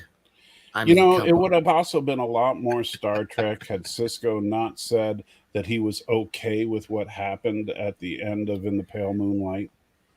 Fair enough. I wasn't too thrilled about that either. But that's Well, fine. I'm just saying, you know, Although sometimes There's as a- actually, did you see the meme where they deep faked Mbenga's face onto his body while he's holding the glass? yeah, I did see that on Yeah. Twitter. no, Yeah. But this is definitely, that episode, Pale Moonlight, that is definitely this is what you get with, what's his face? Man, I keep forgetting his stupid name. This is Ronald what D. Moore. you get. Yeah. And then of course Danny knows for sure because watching Battlestar. Yeah, Ronald loves the dark. Yes, he does. Yes. Black market. That's all I got to say. Your favorite episode of Battlestar. Dear sweet baby Jesus. So, you know, and another thing, like Chapel was in the war with the Manga. She saw all this crazy stuff. She goes through the guy in the buffer and die, and she's given weapons and stuff. And so why, I guess, well, never mind. I answered my own question. I guess he's more bothered because he murdered all those people and he hated himself for doing it. Well, That he was got to that actually a place. frontline soldier. Or not murdered, but like he had to brutally kill a bunch of Klingons. And Well, and he was a frontline soldier. She was never a soldier. right. Okay. And also, remember, at the end of the episode, she's fine with it. Well, she lies for it, covers up. Yeah. She straight up lies to Pike's face, and she makes up the whole story. Yeah. So, Yeah. So So she's kind of just as guilty as Mbanga. yeah. Yeah. She's an And again, accomplice. It's not. It's kind of so- rough. Yeah. So Yeah. not Trek. Yeah. It And feels by the too way, there- Discovery, doesn't it? It feels way too Discovery. Yeah. Yeah. Well, you know, Yeah. there are a couple of moments in here though that I gotta say are very. Not, first of all, I take great umbrage at you saying this is too Discovery because there's No, not the episode. Those two characters and what they made them do by the Yeah. end. Well, because there's a couple of moments though that I really appreciate, like when he's talking to the one dude that they're operating on in this scene. When he's talking to him later, and he said, we fight so the ones at home can know peace. That's Starfleet. That's, I think, a really cool metaphor for it. So sometimes, yes, we have to get down and dirty, but it's so that people can have paradise at home. I just know that Gene Roddenberry is rolling over in his grave. No. Do not dare invoke that name. Okay. Gene Roddenberry wanted one thing: an all-white cast and a boring show. So and women in the shortest skirts possible at all times, and never in positions of power. Well, what's wrong with the short skirt part? But I know, right? Isn't it funny that it's canon that like women couldn't be captains back in the TOS era? No, you know what? I tend to believe the only thing that's canon is that it's that episode where the only thing that's canon is Janice Lester said women can't be captains. Okay. And Kirk kind of went along with it, but did Kirk say that because it's true, or did Kirk say that because he thought she was dying? And so he's just like, okay, yeah, sure, it's horrible because she's on her deathbed. What's he going to do? Argue the point with her while she's dying? I mean, fair enough. Yeah. So I guess we can headcanon's a wonderful thing. So well, there's no actual explanation. I mean, because funny thing is that's a story by Gene Roddenberry, but of course it is. The most sexist episodes of Trek are Gene. Tend to be him. Story by Gene Roddenberry. Reluctantly written by whatever. But I like that moment where he's saying that's Starfleet is that we fight so that others can know peace. I guess that seems more like a modern contemporary way of thought than a futuristic hopeful Star Trek line of thought. Well, Kirk fought plenty. It's still a good line. I mean, if you say, well, they should never fight, then I guess look at that. I'm not saying that. That was Gene Roddenberry, but that's a good pause. Look at just the acting going on in just her facial expression right there. Yeah, see, and this is one of those funny things where I think that what drove me to like this episode as much as I do is yet again fantastic acting. Like the guy that plays Mbenga is great as far as his acting goes in this episode. This was like his moment to shine. I just don't agree with where they took the character at the end, So yeah, it's kind of funny. I guess the easy summary statement is our disagreements on this episode yet again highlight what the truth of what I keep saying, how this season everybody is on point. The only issue that ever comes up is the story. Yeah, which is a real shame, because if they could just get sci-fi writers in here, I think we would have one of the best sci-fi shows ever. Right? Instead, they're like, I don't know where they're getting these people. Ugly Betty. Episode? That's where they got them. Why are we getting a musical episode of Star Trek? Ugly Betty. Yeah, too many Ugly Betty writers on the cast or on the crew, I should say. Yeah.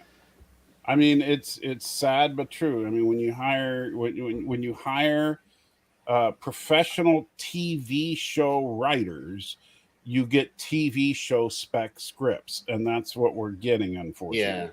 And we got Ariel has a question there. They're all into it, but we need better scripts. Yes. In my opinion, I would say yes. Yeah. I mean, I never really had any issues. I never had any issues in season 1, but I say it's my cousin, y'all. Thanks for stopping by, buddy. Yeah, I think the stories were better in season 1, but the acting is better in season 2. Yeah. Not to say that it was bad in season 1, but it's definitely gotten higher. But you tell everybody's more into their character. Exactly what I was going to say. Yeah, exactly. Yeah. And so, of course, this is another really good character moment where it's like, she doesn't want to go in there, Guess who's Yeah. coming to dinner? and so, Guess whose dinner I don't want to come to? yeah. And this is a nice little moment with Mbenga and her where it's like, well, why don't you just not go? She's like, yeah, why don't you? Yeah. And then he's like, well, why don't we both just pretend it doesn't bother us? Yeah. Yeah. Clearly that worked. And for they him. try, they give it their all, and Spock even tries to help. Yeah. But while Nurse Chapel is just slamming back them drinks. Yeah. So, Crushing the glass almost too. Keep it here on Spock for a second, because I want to ask you guys something, because again, I only watched this episode once, so I might have missed it. But didn't somebody bring up the point? I think it might have been Bird, while I wasn't during the time I was just listening. Mm-hmm. That he thought that maybe the reason Spock's smile and laughing and stuff like that was so over the top exaggerated was because maybe it was from Boimler's point of view. Like that's kind of how he was. That was me that brought that up first. Was that you that brought that up? Okay, Yeah. so did Spock smile in this episode at all? Because I don't think he did. No, he was the straight man the whole way through. Yeah, so that seemed a little But this was Make up also their mind. not an episode where, because I think that if Spock were to try to crack a joke here, that would have been so tone deaf. Yeah, they absolutely that would have been kept perfect for a Vulcan though, because he'd have been like, Yeah, sorry, but it might have fit in universe, but it still would have broken the show. It would have been such a tone deaf moment because it could have only been played for laughs, and this is not an episode where you're playing things for laughs. And when you consider that they decided to not do the gag on the bridge that they could have done, it was clear that they wanted to stay tonally hard the whole way through. Okay, so I just wanted to make sure that's what he did not show any emotion. But he does, but he does show emotional concern for Chapel. Yeah. And so it's not like, even though we don't see him cracking smiles and stuff, we do show him giving emotional support. I'm so glad they dialed back the sideburns on Spock this season. My God. We'll just take till next week when he's dancing down the halls of the Enterprise. I'm sure that'll be awesome. I don't know if that. Why? Anyway, I don't know. So, and there's my favorite bottle there on the table. Hey, I hope those I hope those aren't Orion hurricanes sitting there in those glasses. They're all going to turn two-dimensional. It looks like some kind of ale, Romulan or Andorian ale or whatever. That'll be that. Actually, that you could make a how it should have ended out of the end of this. Instead of Mbenga going bonkers with the knife, he feeds the crazy hurricanes to the Klingon, and he just turns into a flat object, and he staples him to the wall. By the way, is this the first time we've seen this version of the smoking jacket uniform on? No. This is at least the second. No, the color looks different to me. I think it's probably just the lighting. I think the lighting is off. Yeah. They've got it a lot more yellow in this shot than normal. I don't know. It looks different to me. It looks like it's a different fabric. Everything looks different about it. I don't know. Maybe it's just me. But I like the way it looks here.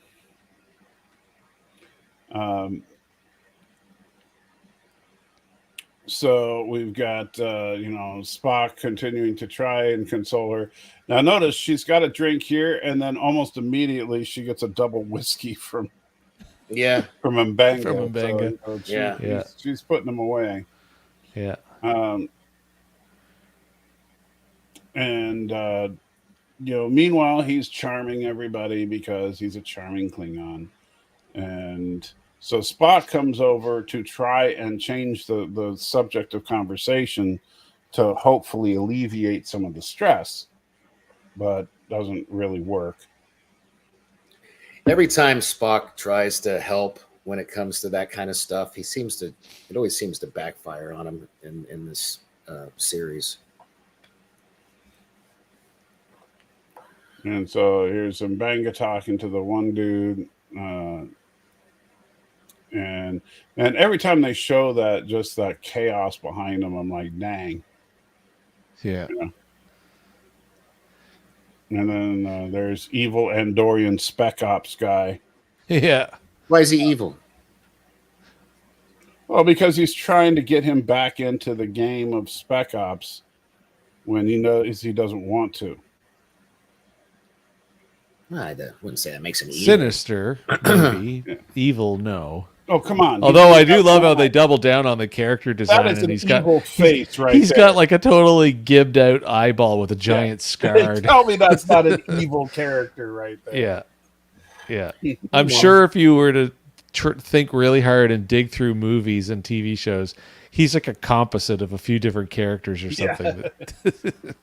He looks like he's the blue antennaed version of Blofeld from James Bond. You know? Judge him by his looks, do you? Well, yeah.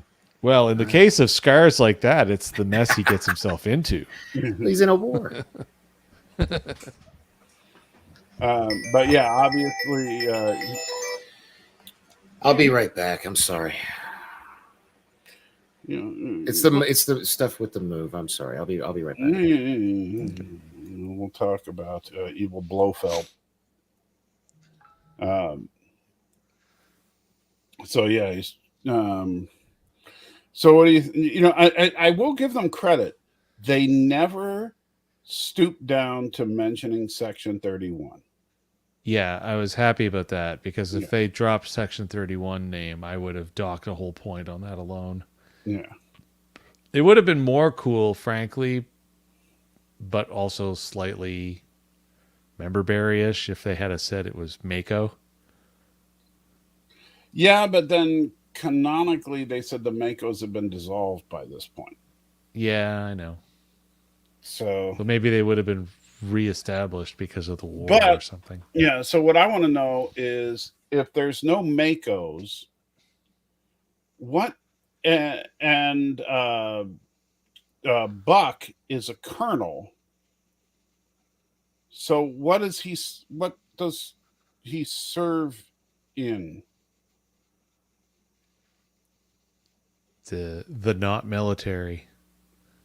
Yeah, I mean, does honestly, here's some filler. This is one of the more annoying things, and this conversation debate has gone on for years.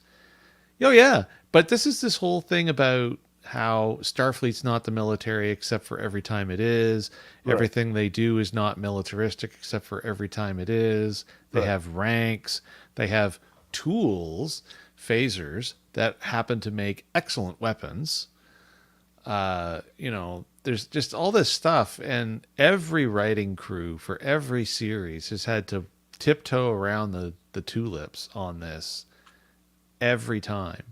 And it's no different in this because they're not being precise or descriptive about, even in Discovery, in season 1 and season 2, they never really have gone to any serious length to really nail things down. They just kind of, well, we have all the cool toys, so by default we become the military, sort of. Yeah. But no one has ever been willing to just lean into it and just be like, yeah, this is what this is. We're the military. Yeah, because if they're not, when we're not at war, we go and do science. Right, and that's the thing. Like, if they are, sure. If the Federation's not at war with anybody, then Starfleet runs around exploring and taking scientists to colonies and stuff like that. But when the Klingons threaten or the Borg show up, you're not calling Greenpeace. No. No. Here. Sisko's not calling his girlfriend to bring her transport ship to go and intervene. Starfleet is straight up the Space Navy. Yeah. No, Stan, I don't think it has anything to do with that. I think it goes just back has to do further than that, because it has to do with just the way the show was structured originally. It's funny because back in the 60s, it was, well, they never, Kirk actually would call himself a soldier. and he has on a couple. Like if you go back and watch episodes like Errand of Mercy, he straight up tells the Organians he's a soldier. So Scotty says that they're military men in Day of the Dove. So in the 60s, they had no qualms about calling themselves the military. But then in the 80s, when we got TNG, Gene Roddenberry, even though he is a former was an Air Force pilot himself, Army Air Force, even though he's a former Air Force pilot himself, he became a staunch anti-military kind of guy. And so when he was the showrunner briefly of TNG, he was like, nope, they're not the military. So they made sure to put into episodes like Peak Performance, Picard saying that Starfleet is not the military, which makes no sense whatsoever. And so it just defies any kind of logic. Yeah. Trials and tribulations. Oh, it just it's all good. I don't want to. Yeah. All right. It's just it's all. It'll good. get fixed. Yeah. You sure? You seem. No, she. It was I didn't I'm gonna have to talk to her about like if I'm gonna be like a caregiver, I need to like have some like my rent needs to be a little bit less. Like anyway, she's 82. I get it. It's fine. Oh, unspoken responsibilities may have become yours. Yes, I think so. So yeah. Anyway, sorry about that. Would you have to run up her pill bottle or something? No. She said, "Oh, I'm sorry. I thought you were going to be done by now. I was hoping you could take it. Just a honey-do list type stuff." It's yes. So is it time for you to rub her Vicks Mentho? I draw the line at some things, man. I don't mind. I'll run to the grocery store for her and stuff like that, but I'm not gonna, rub her crusty asshole 82-year-old feet. But anyway, no, she wasn't gonna have you rub her feet. Oh God. Okay, let's get back to the episode. And who's stepping off into the? I know, right? I guess I earned it. Rules for thee and not for me. Yeah. I just said not her feet. I didn't. I don't. You drew on your own conclusion. Yeah. All right. So he's trying to convince him to go back into Spec Ops, and he's like, "Yeah, no." Meanwhile, back in the present, happy-go-lucky Klingon is still happy-go-lucky. And he does really seem to charm Uhura and Number One and even Pike, well, that's they don't have the experiences that the others have with this particular gentleman. Anybody who was not on on that moon or any place else where he was their enemy, he just seems like a really nice guy. Yeah.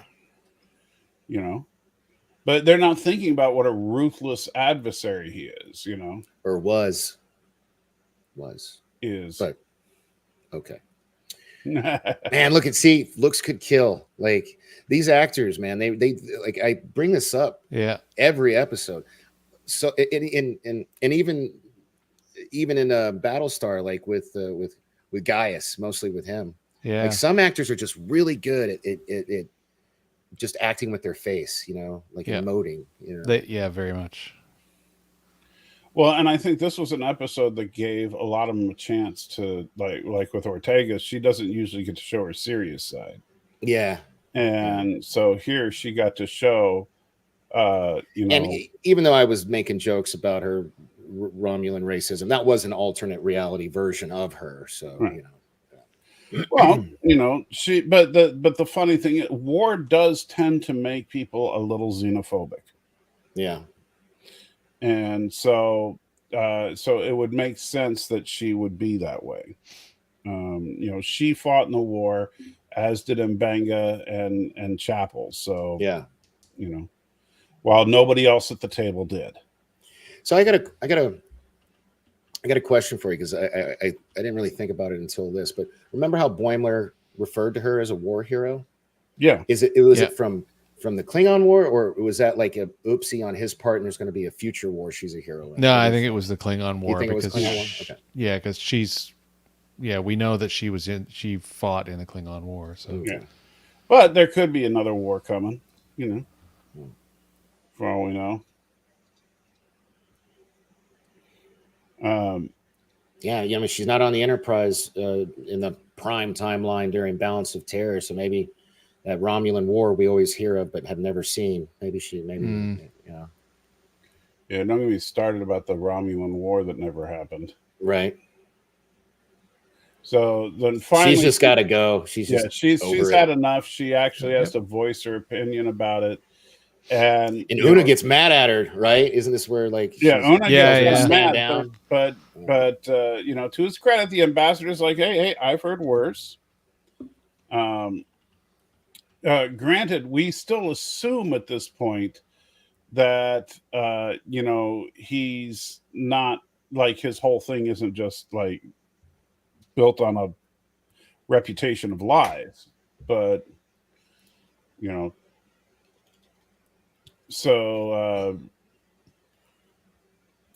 she goes off. Nurse Chapel, under the pretense of helping Ortegas, says she's going to go help calm her down. Yeah. She really just wanted to get out of Dodge also. Yeah. So. And then Pike sees that Brazilian jiu-jitsu guy is about to rip the arm off the chair. Yeah. So he's like, why don't you go see if she needs help calming Ortegas down? And then, man, I thought they were going to come to blows when he grabbed his arm. Just grabs his arm. Yeah. That was a little. But really just wanted to know, hey, I hear, you'd like to, do full contact. See, I feel like this guy was doing everything in his power to like show that he's kind of reformed and that he really does want peace. Because like he came out of the war almost like ashamed and realizes that our people need peace, which it would have been better, I think, than what ends up happening to bring peace to the Klingons. And that's Praxis explodes and they have no choice but to, make peace. You know what I mean? Because it's going to be another 30, 40 years at least before they make peace with the Klingons, right? After this incident. Star Trek 6. Yeah, it's not until Undiscovered Country, yeah. Yeah.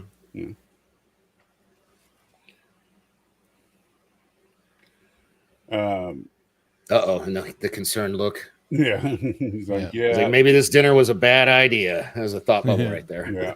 Yeah. So meanwhile, things are still being blown up. Meanwhile, in the not specific year. Something I just noticed in one of the frames you skipped through, there were like Star Wars style laser beams. Like, did you see that? Yeah, if I was going to get into production complaints about everything in the past scenes, I was very annoyed with the Star Warsy / based on modern conditions type conditions. It was stylized incorrectly. It was too busy, and it was it didn't match the kinds of weapons properly. Unfortunately, they had to base it on Discovery. Yeah, I know, but and that's, I mean, it was a limitation they had based on the pre-existing footage of the war. And that's what happens. The vibe. The vibe I actually got off on my only watch of it so far is felt like on the planet on Starship Troopers. Yeah. But if you listen, and because Arabic mentioned they sounded like Star Wars, the sound effects are actually, if you go back and because I think that's part of the reason that the previously on they play clips from the Vulcan Hello and the Battle of the Binary Stars, is if you listen to those sound effects of the phasers from, I hate to call them phasers, but what they called phasers in Discovery, same sound. And so they're basically using Discovery effects here because this war took place during Discovery. Okay. And Space See, Sneaker, you're talking about the Organian peace treaty that would happen later.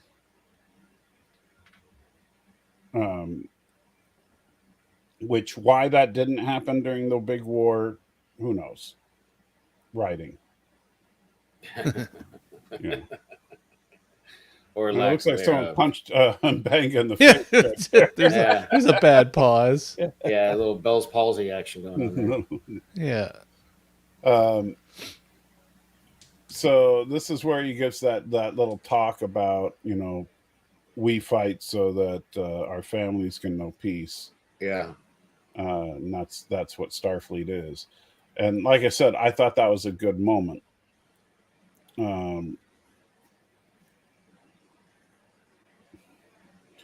And so I do think that that optimism that you were talking about, I think it's there, but I think it's layered underneath the War is Hell Part 2.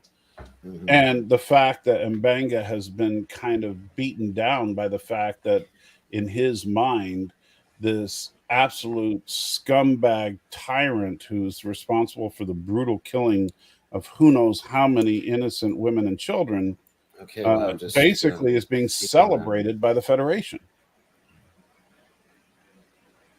And now he's on his ship. Who better to help? For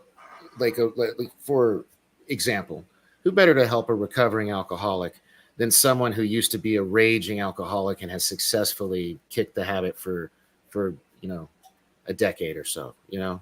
I mean, come on. Like, I like the idea of. So I think it would have been a much better story if at the end, instead of killing him, he would have helped try to usher in peace. But that would be totally canon breaking. Also, not that it matters. So anyway, sorry, I'll quit beating that dead horse. So. It's funny. I'm sitting here imagining a crazy, unfortunate scenario. It's as though someone was putting together the most fabulous ice cream ever for little kid Danny, and then all of a sudden, right at the end, they came over, they swatted the ball of ice cream off the top of the cone, and then stomped on the ice cream, and then looked back at Danny and grabbed the cone, and then stomped on the cone. It's like everything started out so well, Yeah. It's like, like not at all happy enough with just knocking the ice cream off. Yeah. Oh yeah, I get what they were going for there, Yosef, but that doesn't change the fact that it shouldn't. That's not what it should look like in Star Trek world. Yeah. Star Wars has always tried to duplicate what particularly World War II would look like, and then broke his AC. Yes. Well, thankfully it's working now. It feels great in here. So yeah. So then Spock and Nurse Chapel have a little heart-to-heart, and he figures out that she needs a little time away from him, so he just walks away because I shall go. Yeah, he's like, okay, you don't want me, I'll leave. Bet she misses human Spock now. Yeah. It's like, damn it, Spock, you're so stupid. So that was what her thought bubble said. Because women often do that. They say one thing but mean the exact opposite. Oh, I don't need you. You can go. So or something more complicated. Yeah. So here's the brutal part. So this sucked. Power systems failing. The only way to fix it is to get more casualties inbound is to purge the transport buffer, and that means deleting the dude that they had saved in there, waiting for a starship to pick him up. Yeah. And so she can't do it, but M'Benga does it because he knows how to make those hard choices. Yeah. And that comes from his time as a, spec ops. He just knows how to make the hard call. Yeah. Then we get Stanley. She can always go back and watch yesterday's stream. That's the cool thing about the internet, It's forever. Yeah. So then we get the two of them squaring off. Although I do want to point out, it seems like when we don't argue, you get more super chats than when we do, because we only got like one today for you. We haven't actually gotten any super chats. We got a tip. We got one tip, and that's it. One tip, yeah. So maybe, it's a strange formula that we have yet to figure out. I know, right? Yeah. He's a murderer. Yes, he is. But, and yes, Bird, that was a good example. Deleting that guy's pattern from the buffer is definitely the needs of the many outweigh the needs of the few. Or the one. So, well, there's possibly that.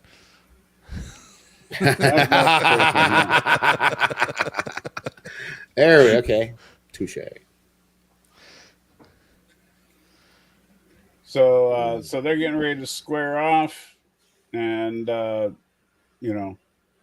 while they're fighting, he's offering to work with Mbenga because he's putting forth a concerted effort here. That's I really thought, and maybe I got so mad because of my arrogance. I thought I knew how this was going to end up. Like, I was going to make a wrestling reference, but I won't. It just seemed to me this guy was trying.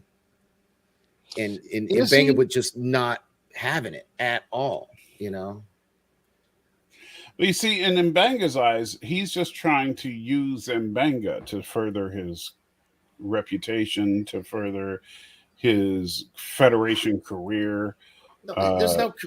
His goal is to usher in peace. That's his goal. And he's using. See, you're acting like he's a saint. No, I'm not. Yes, you are. You're acting. Oh, well, no. I'm gonna yellow card on this. 3 minutes. There's a difference between calling somebody a saint and wanting to take advantage of somebody who seems genuinely interested in, creating a galactic peace, shall we say? Is he really interested in peace as much as he's interested in himself? Well, that actually is the debate in the episode itself. Right. Yeah. And you even had an interesting line from Mbenga, I think it was, regarding if you pretend to be a thing long enough, you very well may just become it anyway. Right. Chief Cook, we are only 2 hours, 3 minutes, 47 seconds. So I can pontificate a lot more if you'd like me to. But maybe it just means the two of you were late and you assumed we started, but it's Jason's birthday, so we started an hour later.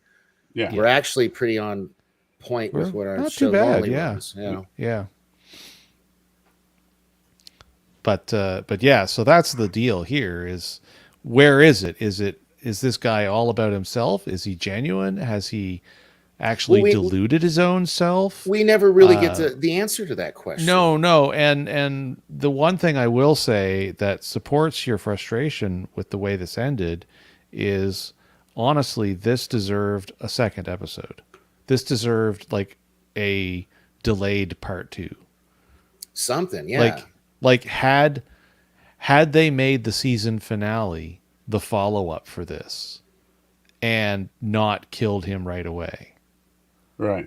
And that something else came up that drove the conflict internally and externally to the absolute, quote unquote, better ending, even if it still resulted in Mbenga having to kill him. Yeah. And I just needed to give me a better reason. There's something, there's something extra that should have been added, and I think it would have. Well, that's why I'm wondering because the fact that they hid the last bits of their conversation together and the actual fight behind the blurry wall, I'm wondering if they are going to revisit that at some point. Maybe they will. I mean, it would be nice if they do. I will retroactively change my score if they do. Yeah, okay? Yeah. Because it just seems like it's a little too convenient that they hid just enough there to where you could go either way. Because But I will say this. I have to say this though. To what to Danny saying that if they do that the retroactive, this is another one of these crazy dangers, and we haven't had to talk about this too much this season with this show. This is one of the crazy dangers of doing certain kinds of storytelling things when you don't release the entire season all at once. Right. Yeah. The trickled out episodes, you got to be careful. Even in a short 10 episode season, you've got to be careful because people have to wait another week. And right. No, if the but what could be even worse would be if the follow up is supposed to be next season, and now we got a writer's strike. Yeah. Well, yeah, but so Stanley's brought this up quite a few times. If the truth got out that he didn't actually kill his own people, wouldn't that help his standing with the Klingon people? I mean, I don't know. I don't know if I buy that. Well, it would help his standing with the Klingons, but then the truth of him being the one that gave the order to massacre everybody would probably become saddled to him. Because was I not understanding the show my understanding beats correctly that he was people because they were killing innocent women. Yeah, his claim was that they were the ones that were responsible for the massacre.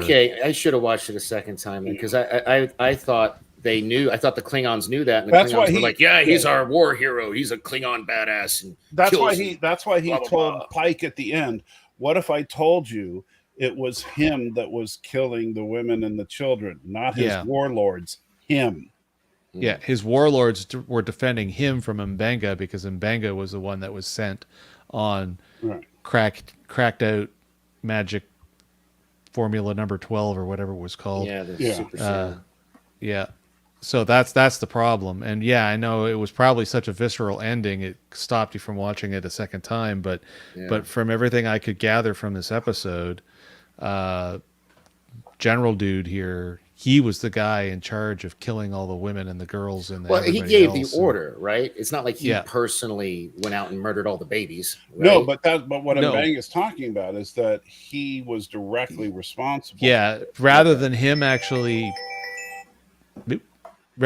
being the one that killed the generals and saved lives, quote unquote, he was actually the one that was taking the lives by way of his order. So, and I think that's what made it softer for me that Mbenga did what he did. I still think there's a better way story-wise that they could have.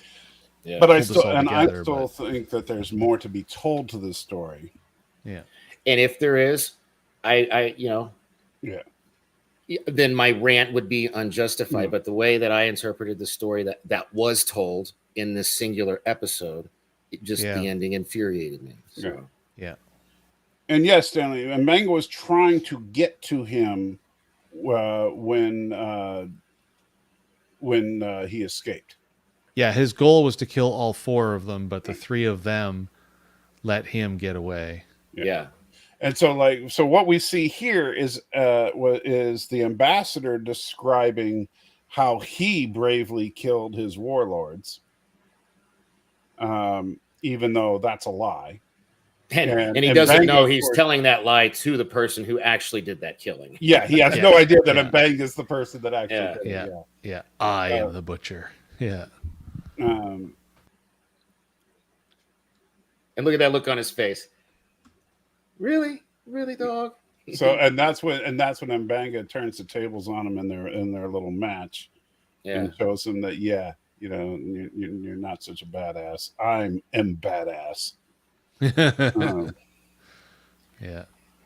Like I said while watching the episode. I mean, I didn't get to make the thumbnail anyway because of my computer not being ready until 5 minutes after you guys started the stream, basically.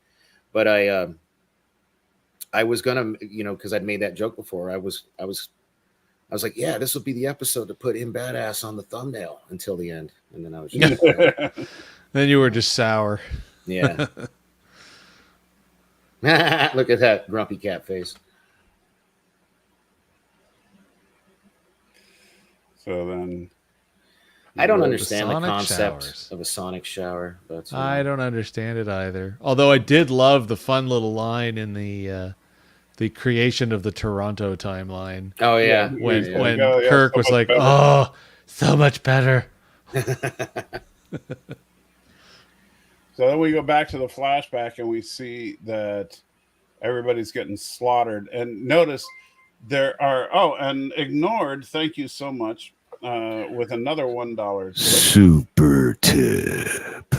Says, how does killing a few Klingons make M'Benga the butcher, but not the ambassador for killing probably thousands? The ambassador is still the real butcher to me. Well, okay, so he was called the butcher not by us, but by the Klingons for butchering his own warlords. Stanley, I was actually just about to point that out. Yes, they did have water showers on Enterprise. Yeah. But that was before the TOS. That was probably before the invention of the sonic shower, but yeah, so he was called the butcher for butchering his own warlords by the Klingons. He wasn't called the butcher by us. And notice that's what Ortegas even says at the beginning. She said, they call him the butcher of whatever, because he killed his own people to cover his retreat. Yeah. And so the and one thing to pay attention to, and it's subtle, but it is right here, is that you see there are child-sized body bags in this room. Yeah, well, you do actually see them bring in a kid earlier too. Yeah. So I mean, this is what sets him off as far as going after him. And that's the guy you called, the guy with the scar. Yeah, the evil pirate, the pirate guy. Yeah. Pirate. He wasn't evil enough. So at that point, he's like, I've had enough of this guy. So this is where, it's like, hey, I think we need to get this dude off our ship. Get this guy off the ship. Yeah. This is not going well.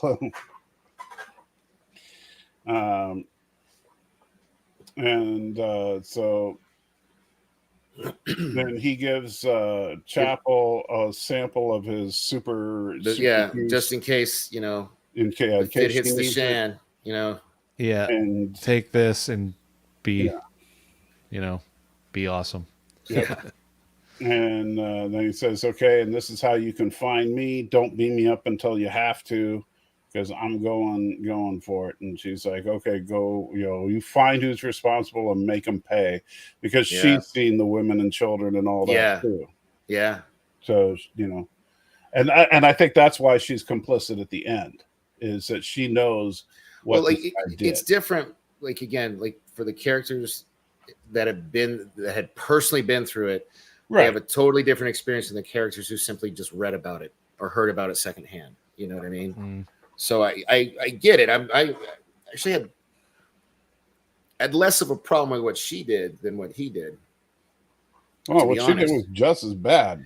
I get that, but I get her. There's a lot more complexities there. Not just the fact that she went through the war with him, but her personal feelings toward him and their friendship and those other added things. That's why, to Jason's point earlier, they could have done this in a way where it had the same ending and not piss me off so much. It was just missing an element of what I felt like was enough of a justification for him to just murder this dude in cold blood. Yeah, it's like we needed just like somewhere between 2 and 5 extra minutes of exposition on something, and it probably could have locked it in. And even if M'Benga was technically wrong, it would have explained the motivation just the right way. Yeah, Twitter everybody thinks this is absolute gangbusters episode. Yeah. But I still think, and I'm still going to give it a pretty nice score, I still think that there's something that they could have done and stayed inside like an hour runtime. Yeah. Yeah. And it's streaming, and they don't even have to. I mean, part of it's going to depend on if they do plan a follow-up to it, And now, Stanley, I do want to correct you on this. So, no, Pike had not even heard of the Discovery at this point. The Enterprise was never involved in the war, and M'Benga and Chapel had not been on the Enterprise at this point. Yeah, and neither was Ortegas. I forget what's the name of this Klingon knife? I forget the name of it. Do you guys know the name of it? I totally forget. But that's what he's looking at in his little Pulp Fiction case here. I always get the blades confused, so I don't want to be insult the Klingon language there. So the Ducktog. Yeah. So he's looking at the blade. The ambassador comes in. See, this is what makes it murder. Before this guy even came in, he's looking at this, thinking like, "I need to kill this sumbitch." See, now you're assuming what you don't know. Well, see, I thought about this a bunch of times. He's like begging him. He's literally begging him, "Please leave, because I don't want to kill you, but I'm going to kill you if you don't leave." See, now this is where I say that they didn't do this right. Okay, so he has the Ducktog that he took off of the Is that what it's called? Commando. Yeah, I looked it up. Good job. Ducktog. Okay. And he kept it, and he put it in the box, the same box we actually see in the scene from the fight on the moon. Yeah. So this is, mementos or memorabilia for him. He takes it out. He's looking at it because he's deep into the remembering of all the things. Okay. But it's way too coincidental from the way the storytelling is done that he happens to have the box out at the exact same time that General Dingbat comes in the room. Right. And it was like, it was already sort of telegraphed that this was not going to go well earlier in the episode. But then at this point, they're just like, yeah, he's going to kill him. It's like, you might as well just put a thing on the screen like, Mbenga will kill this guy. Yeah, right. In 5, 4. But you see, the thing is, he is pleading with him to leave, and he keeps pushing. Yeah. Well, yeah, but he's not. It's like, again, what is he pushing? He's pushing him to help me do this thing that's going to be great and he's for like, will all you our people. Just leave, and you can't tell that he's aggravating him. And the rational reaction, is to, like, how many times I'd be dead if I didn't leave when somebody told me to? I couldn't even count. If somebody is as incensed as Mbenga was at this time, and you didn't leave the room, you're an idiot. See, Ariel agrees with me because he's getting prepared to kill this Klingon. Why else would he have the knife?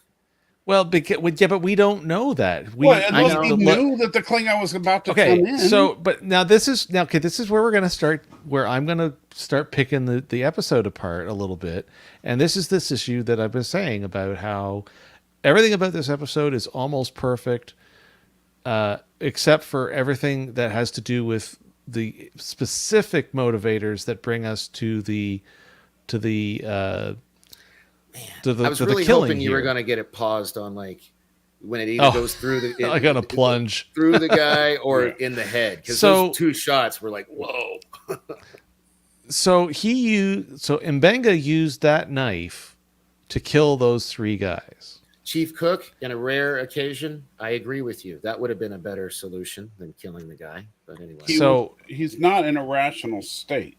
No, well, and this is the thing. So he's remembering things, and the reason why I say he is remembering things is because we, as the audience, are being shown the past, which is him remembering. Right. So they deliberately show the Ducktog sitting on the Andorian guy. And Penny, I'm sure you were busy watching Popcast, so Yeah, right. Yeah. Don't even. Yeah. Don't blame me. So him having the box out and looking at his memorabilia from the war is him remembering. Yeah, he's going through it all over again because again he's remembering because that's what they're showing us that he's remembering. The flashbacks he basically took out the box to trigger himself into a deeper state of PTSD. He took out the box, whether it was to trigger himself or to not trigger himself. Sometimes he took out the box. He took out the box for memory's sake alone. A lot of times, people who are grieving will look at pictures of people they've lost. It's painful for them to do it, but they do it anyway. I know, man. Actually, that's but this is why this was for me. This was everything was too perfect. See, so it broke the scene. That's what he's talking about. Like, why would it be in Med Bay, not in his room? Because it's convenient for the plot. or for yeah, the story they're everything trying was to tell. too perfect. Everything was too contrived and in the wrong places. And yeah, like this could happen, but not at this pace. Yeah. And then it should have been them getting into an actual fight should have been later. I don't know how much later, but later. This scene almost could have been far earlier in the episode. If they had found a way to rearrange the timelining of the storytelling or reduce how much of the, MASH Star Trek edition that we got without us losing some of the good moments, they could have scrambled this around, moved this scene earlier in, and then gave us that last little piece that locks in a little bit better of a driver for why Mbenga ends up setting it up to kill this guy. Like there should have been something. There should have been something that he was up to, which takes a whole extra episode, not just a few extra minutes in this one. Right. That shows that everything he is up to is malevolent. Yeah. Because fundamentally, the problem I have from a morality tale perspective is, okay, this guy's using stolen valor, which is a modern era thing that is an issue. So maybe that was an inspiration for doing this.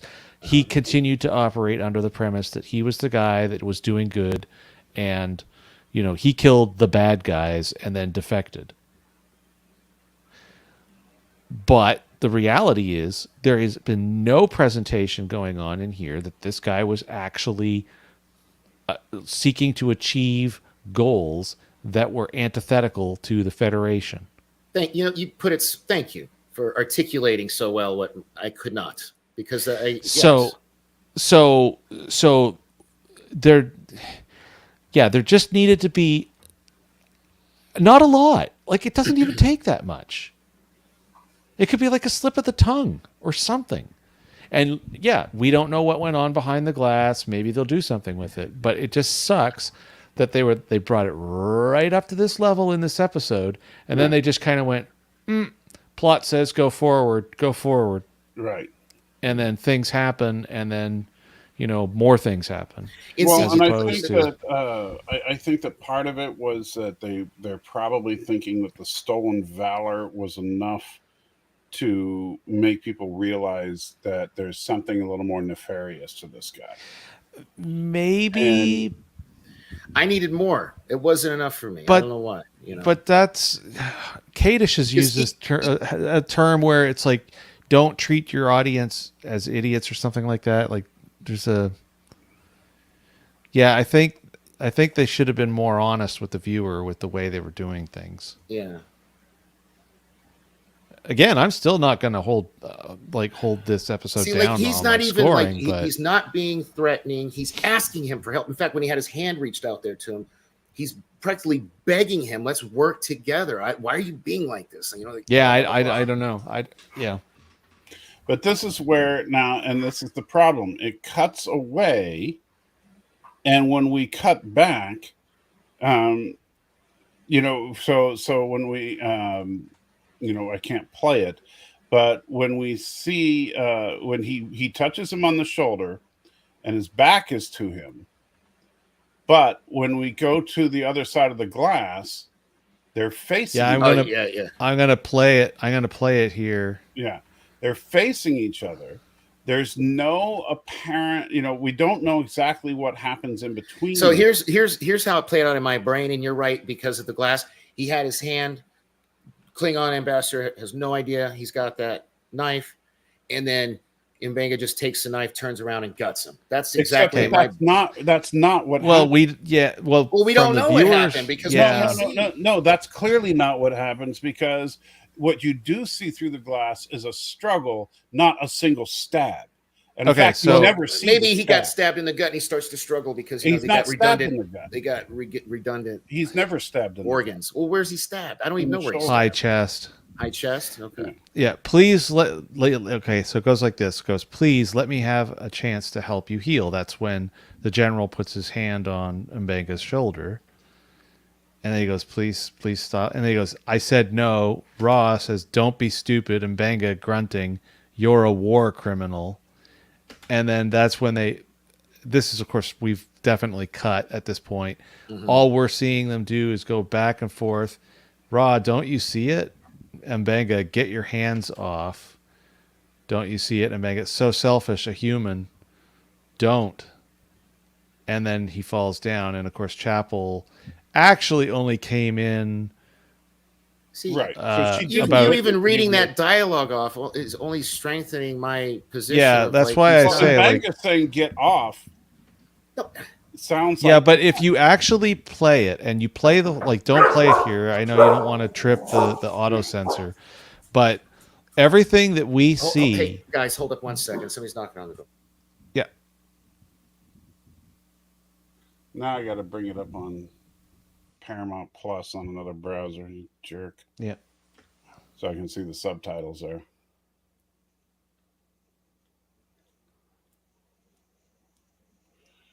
Let's see. And why not revive him, Stanley? Because he didn't want to, and he even made that clear.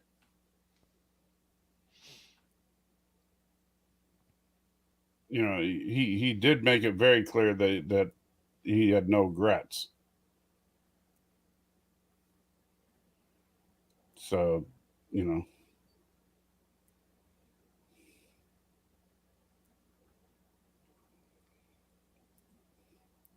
Which you can argue that's jacked up, and it is, but...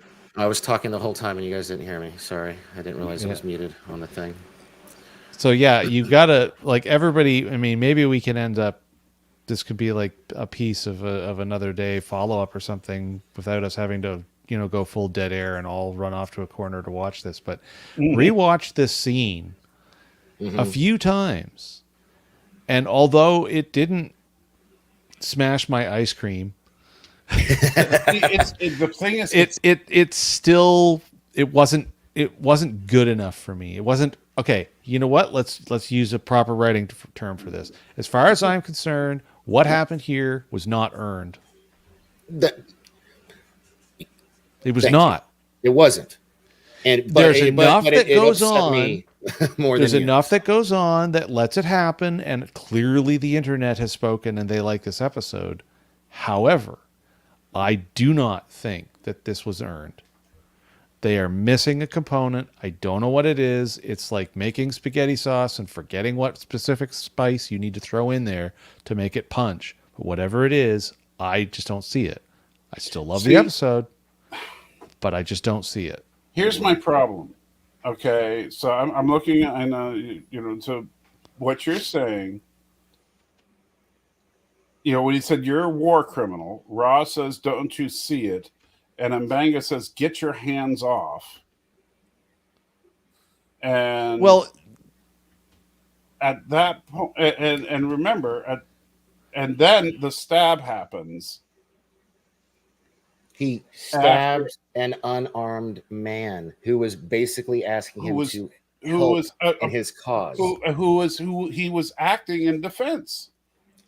We don't know that at all. We don't actually know that at all, because the cutaway that shows us Chapel, at that point, we don't know what actually happened. We don't know if somebody spun around and grabbed the knife out of the box. We have no idea. Right.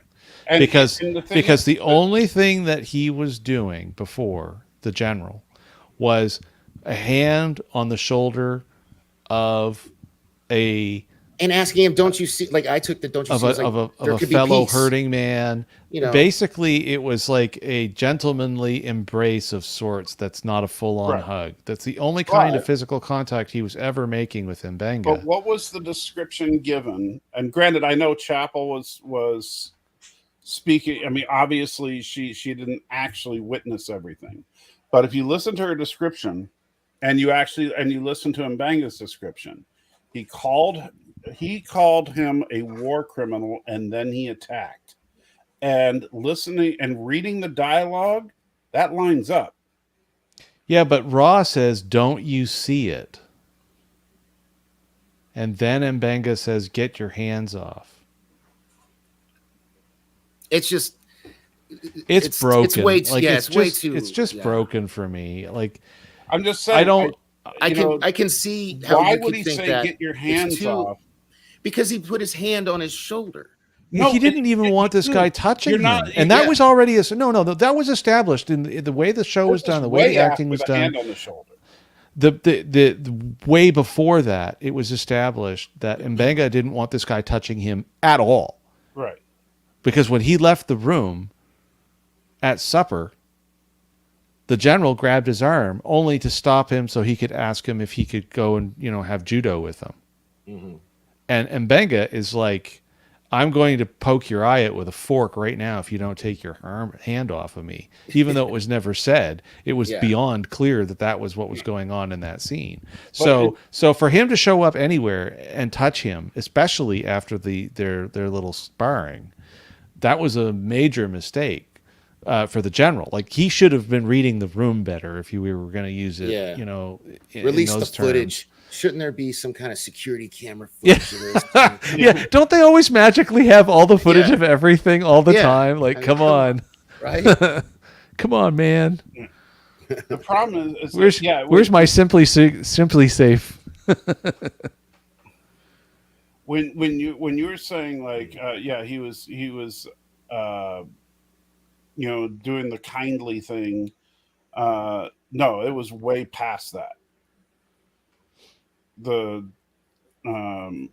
Speaking of way past, never mind, go ahead, sorry. When he said you're a war criminal and he said get your hands off, they are fighting. No, they're not. No, they are. You can see it through the glass. They are. You can see through frosted glass now. Oh, you that's can cool. See I don't through have that glass ability when that dialogue comes up on the subtitle. Yes, but what you see through the frosted glass is barely any kind of fight. Yeah, but it's not him touching him on the shoulder at that point. It's him probably like, whatever they're doing, they're face to face. Yeah. So this is you can't see the details of the fight. We know that they're both experienced. Mbenga grabs fighters. the knife. He turns around.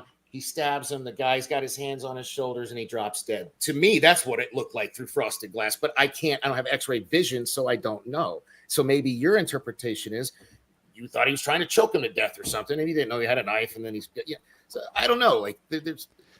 Hopefully they did this for a reason, and they come back and we find out what happened. To use a line from the movie Contact, what's in the missing 17 hours? Yeah. Except in this case, what's in the missing 1.7 seconds that we lost when we've panned over to Chapel and then we panned back to the frosted glass again. There's too much ambiguity as to what really happened, and like we don't even know who grabbed the knife. No, that's a huge problem. And it also doesn't help. And this is why I say that everything was too perfect with this. The setup was very much make the plot happen. That knife, we don't know if anyone knew that he had it, okay? Like, we don't know if Chapel knows that he kept it as a trophy. We don't know. We don't know what the history is on that knife other than we know that Mbenga took it and he kept it. And it magically happens to have, and I know it's not magically because he used it to kill those guys, but from a plot perspective, it magically has the blood of those 3 generals that worked for the main guy. Yeah, so it looks like that he and now it looks like it's his. Yeah. Because based on his own testimony, he's the only one that could have owned it. That makes it even worse. But it makes it like now it makes it look like an incompetent setup. What do you mean? Like, from a story writing perspective, it looks like an incompetent setup. It's like we've created a scenario that Mbenga realizes absolutely he can get away with killing this guy, and that nowhere, anywhere through the point of the entire episode at all did Mbenga have any other intention to kill this guy. Yeah, and that's why I say there's a defect in the storytelling with respect to the fundamental final motivation for killing the general is broken. Yeah, and you're like, who? We don't even know who grabbed the knife. The ambassador didn't even know the knife was there. Confusing ambiguous with broken. I think that there is some ambiguity here, but I don't think it's broken. I think that it's meant to have discussions like this. Did Mbanga have the intent of killing him? Was it a moment of of self-defense? Was it a crime of passion? We may never know, or maybe they'll do a follow-up. And that's fine. And if we, like you said, it generates discussion, and you see it from your point of view, I see it from my point of view, and maybe they'll never give us an answer, but that's all right. You can like a thing, and I can not like a thing, and vice versa, and there's nothing wrong with that. And by the way, Chief Cook, I know you were asking Bert about the strength of a Klingon. The relative strength of a Klingon doesn't mean that a Klingon is a better fighter. And you have to keep in mind the age difference as well as the relative skill. It's clear that Mbanga is a more skilled fighter, even if he's physically not as strong. But it's also clear from when they did their sparring patch that the ambassador is physically stronger. The way that he picked up Mbanga, just kind of whoop. Yeah. So I think Mbanga is a more skilled fighter, but not as physically powerful. He also had the element of surprise. He also had a weapon, and he also had. I don't know. Man, you're making more assumptions that you can't make. How am I making? You're assuming that out of the blue he grabbed the knife and tried to stab him when the dialogue would be directly contradictory to that. Well, it's not contradictory. It's ambiguous at best. Well, because in the dialogue, Mbanga is telling him to get off of me, so it's not like he surprise attacked him. No, okay. We're beating a dead horse. No, I disagree with you completely. Jason already pointed out he didn't want this dude to touch him. Right now, bring up another browser, go to Paramount Plus, and watch the scene. Yeah, I'm watching it. I'm saying Danny needs to do that, because Danny seems to think that when they're having this dialogue, that he's got his hand peacefully on his shoulder until all of a sudden he's dead. That's not the case. I didn't say it like that, but okay. I'll rewatch it. I mean, So so I'm rewatching it, and I'm saying, I'm going to pause this and frame by frame describe. So the general puts his hand on his shoulder. Please let me have a chance to help you heal. Right. And then they pan down to the box, and then they stare very directly with the camera at the knife. Mbanga, I said no. And then he starts to turn. You can see it in the edge of the framing.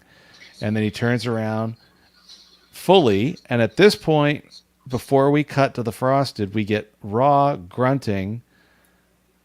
I don't know why that matters, but don't be stupid. Even though I pay for Paramount Plus, they're making me watch a fracking commercial right now. So if you're wondering what's taking me so long, sorry. So he goes, "Don't be stupid," and then immediately after that line, they cut to the frosted ambiguity screen, and Mbanga grunts and just says, "You're a war criminal," and then it's clear that the two of them are effectively dance fighting. Right. They're not they're already fighting. Yeah, but they're dance fighting. They're not no one has anybody in an arm bar or a neck lock or anything like that. But, and this is the problem, because we can't tell. One of them is holding the knife already. Because nobody, at least from what we can tell, it doesn't seem like anybody turns around, because when we see them in the same basic pose when he goes down. Yeah, well, and then as we're panning back in the ambiguity screen here, Ra goes, "Don't you see it?" And Mbanga goes, "Get your hands off," which again is off of him. Right, but obviously, and then back to touchy-feely. And then of course we get the lost time, because we now all of a sudden are... From the frosted glass, it seems as if Mbanga's already turned around and they're facing each other when he says, "You're a war criminal." Okay. Right. And then it looks like there's shoulder kind of struggle. It looks like they both kind of have their hands up here. But they're facing each other the whole time. They're facing each other. And then Mbanga says, "Get your hands off." And then they cut to Nurse Chapel, so we don't see what's happening there. And then Ra says, so selfish a human. The And break then from Mbenga says, don't, and then we hear and a then stab. snap. Yeah. We hear the stab, and then we see his body drop. And then we cut back to Chapel, who's in the same room. So she saw this. She saw the stab happen. She saw this, yeah. And then she run. But yeah. and So- clearly the stab came It's from not, Mbenga. it's too. Yeah. But we don't know. I just hate the problem is we don't know how the blade got into Mbenga's hand from the shoulder to shoulder fight. Because from what we could tell, he didn't have the blade when he turned around. I mean, it's hard to tell, though. I mean, how can you Yeah, tell? we don't know. The ambiguity shields are strong with this one. Yeah. It is We have a chance really to hard to Which tell. which again is why I say So- like from Which a I do think pure, is intentional. So we see, okay, Mbenga turn before they cut to the frosted glass. yeah, And he so he's doesn't fully have the knife, facing him. and he doesn't have the knife in his hand at this moment. Correct. So then, But that point when we jump back to Nurse Chapel, that's the missing time for us. At that point, somebody grabbed the knife. when they show us Chapel, somebody grabbed the knife at that point, right when they cut to that, because they're. But who grabbed the knife? And We can't be Mbenga, 100%. because okay, perfect. Hold up. If you go to We started late, Professor. Yeah. 40.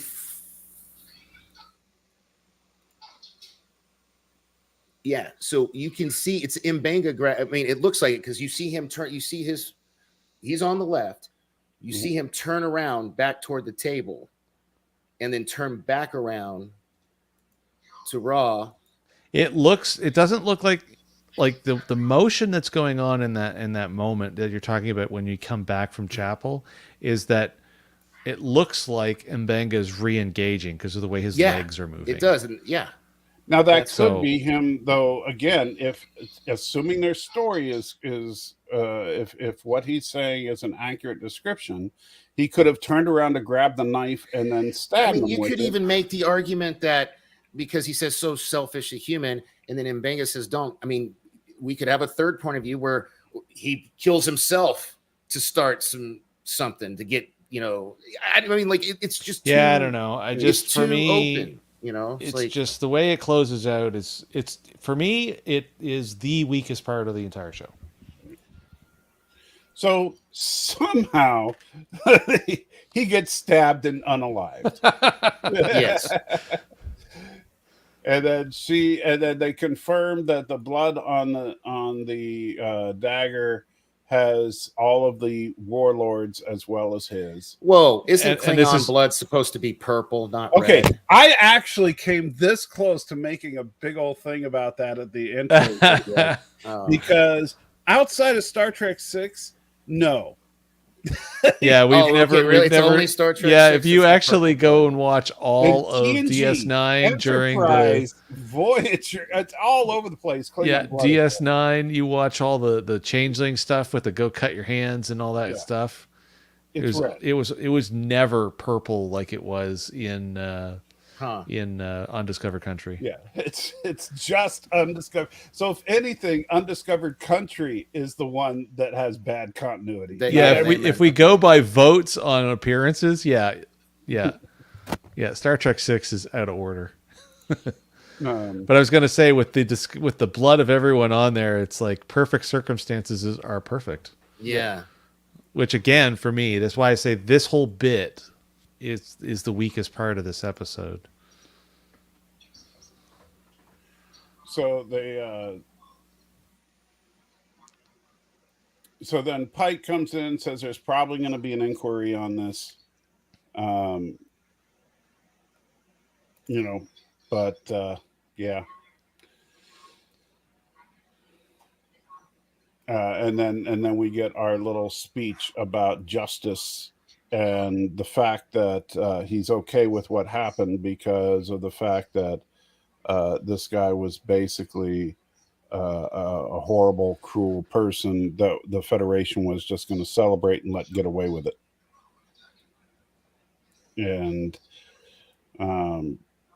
You know, and on the one hand, like I said, I think what Mbenga did was morally reprehensible. On the flip side, I can totally understand why he did that. You know, since he's the one that looked at those body bags, he's the one that saw the faces of all the wounded, of all the dead people. Remember, he was on that moon a whole lot longer than Nurse Chapel.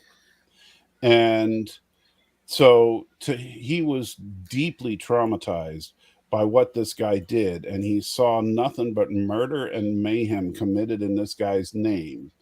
And then he's supposed to celebrate this guy because he's going to be the arbiter of peace. To him, that is a huge insult. And so while I disagree with him from a moral standpoint, on a guttural level, I can totally understand it.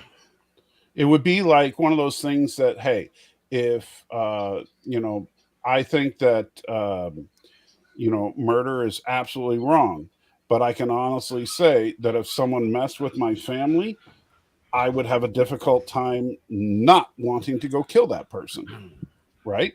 And I'm sure that a lot of people can identify with that.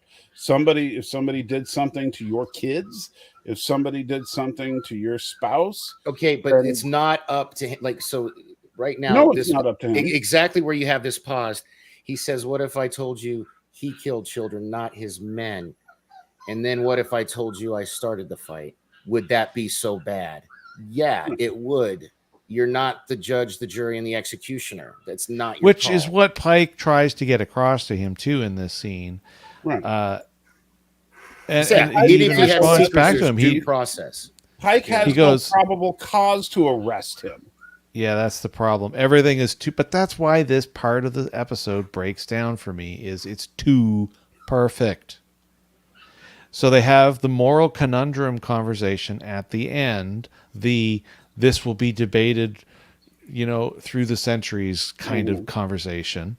Except the problem is the precursor to it is this ambiguous mess that was too perfect. From a story, like, okay, down to the simple, like your example about, you know, if somebody did something to my wife that was beyond heinous, just lock me up now. Well, but you know what I'm saying. But yeah, no, I totally understand with that. But when we're discussing the pros and cons or the ups and downs of a written scenario. Right. And within the bounds of what they've created. Yeah, he goes, so who decides?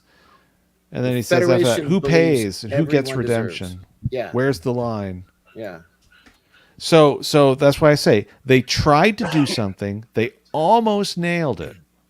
And I mean, they really came close to nailing this episode. Like, I'm rewatching this scene. I'm actually glad you made me do this. He's basically confessing to Pike, like, but without confessing to Pike. And Pike looks clearly like disappointed or disturbed. Yeah, something. Yeah. Well, he should. But the problem is that Pike has no probable cause. He has no witnesses and he has no evidence. Yeah, he has no witnesses to the contrary, except for the lack of simply safe home security, apparently, during, you know, this era of starships. It does, but you haven't lived my life. That's not a I'm sorry. No, I know. This wouldn't fly in a court of law. It doesn't matter. Yeah, you know, but that's why I say, like, the writers broke this part of the story. It sucks because they're so close. You can't relieve Mbenga of duty because you don't like that he can ask a hypothetical question. No, you could totally temporarily suspend him pending an investigation until an outcome. Yeah, if you wanted to have some kind of extra if you hearing, believe that, maybe. you could. But I'm saying that you would still have to have cause. And yeah, Stanley, I know there's another issue. Is the whole, but he's completely off the hook. And this goes back. Don't forget, we've been talking about this a few times. We've been saying this a few times. Is there going to be a callback in the final episode of the series or the season? So we don't know. When he says, "But I'm glad he's dead," Pike's eye line and he just drops his, like, he's like, he knows it. Like, I think at the very least, this better change their relationship, their characters' relationship from this point forward, because they are diametrically opposed to one another's points of view here. Like, yeah, Yeah, I agree because he does this again.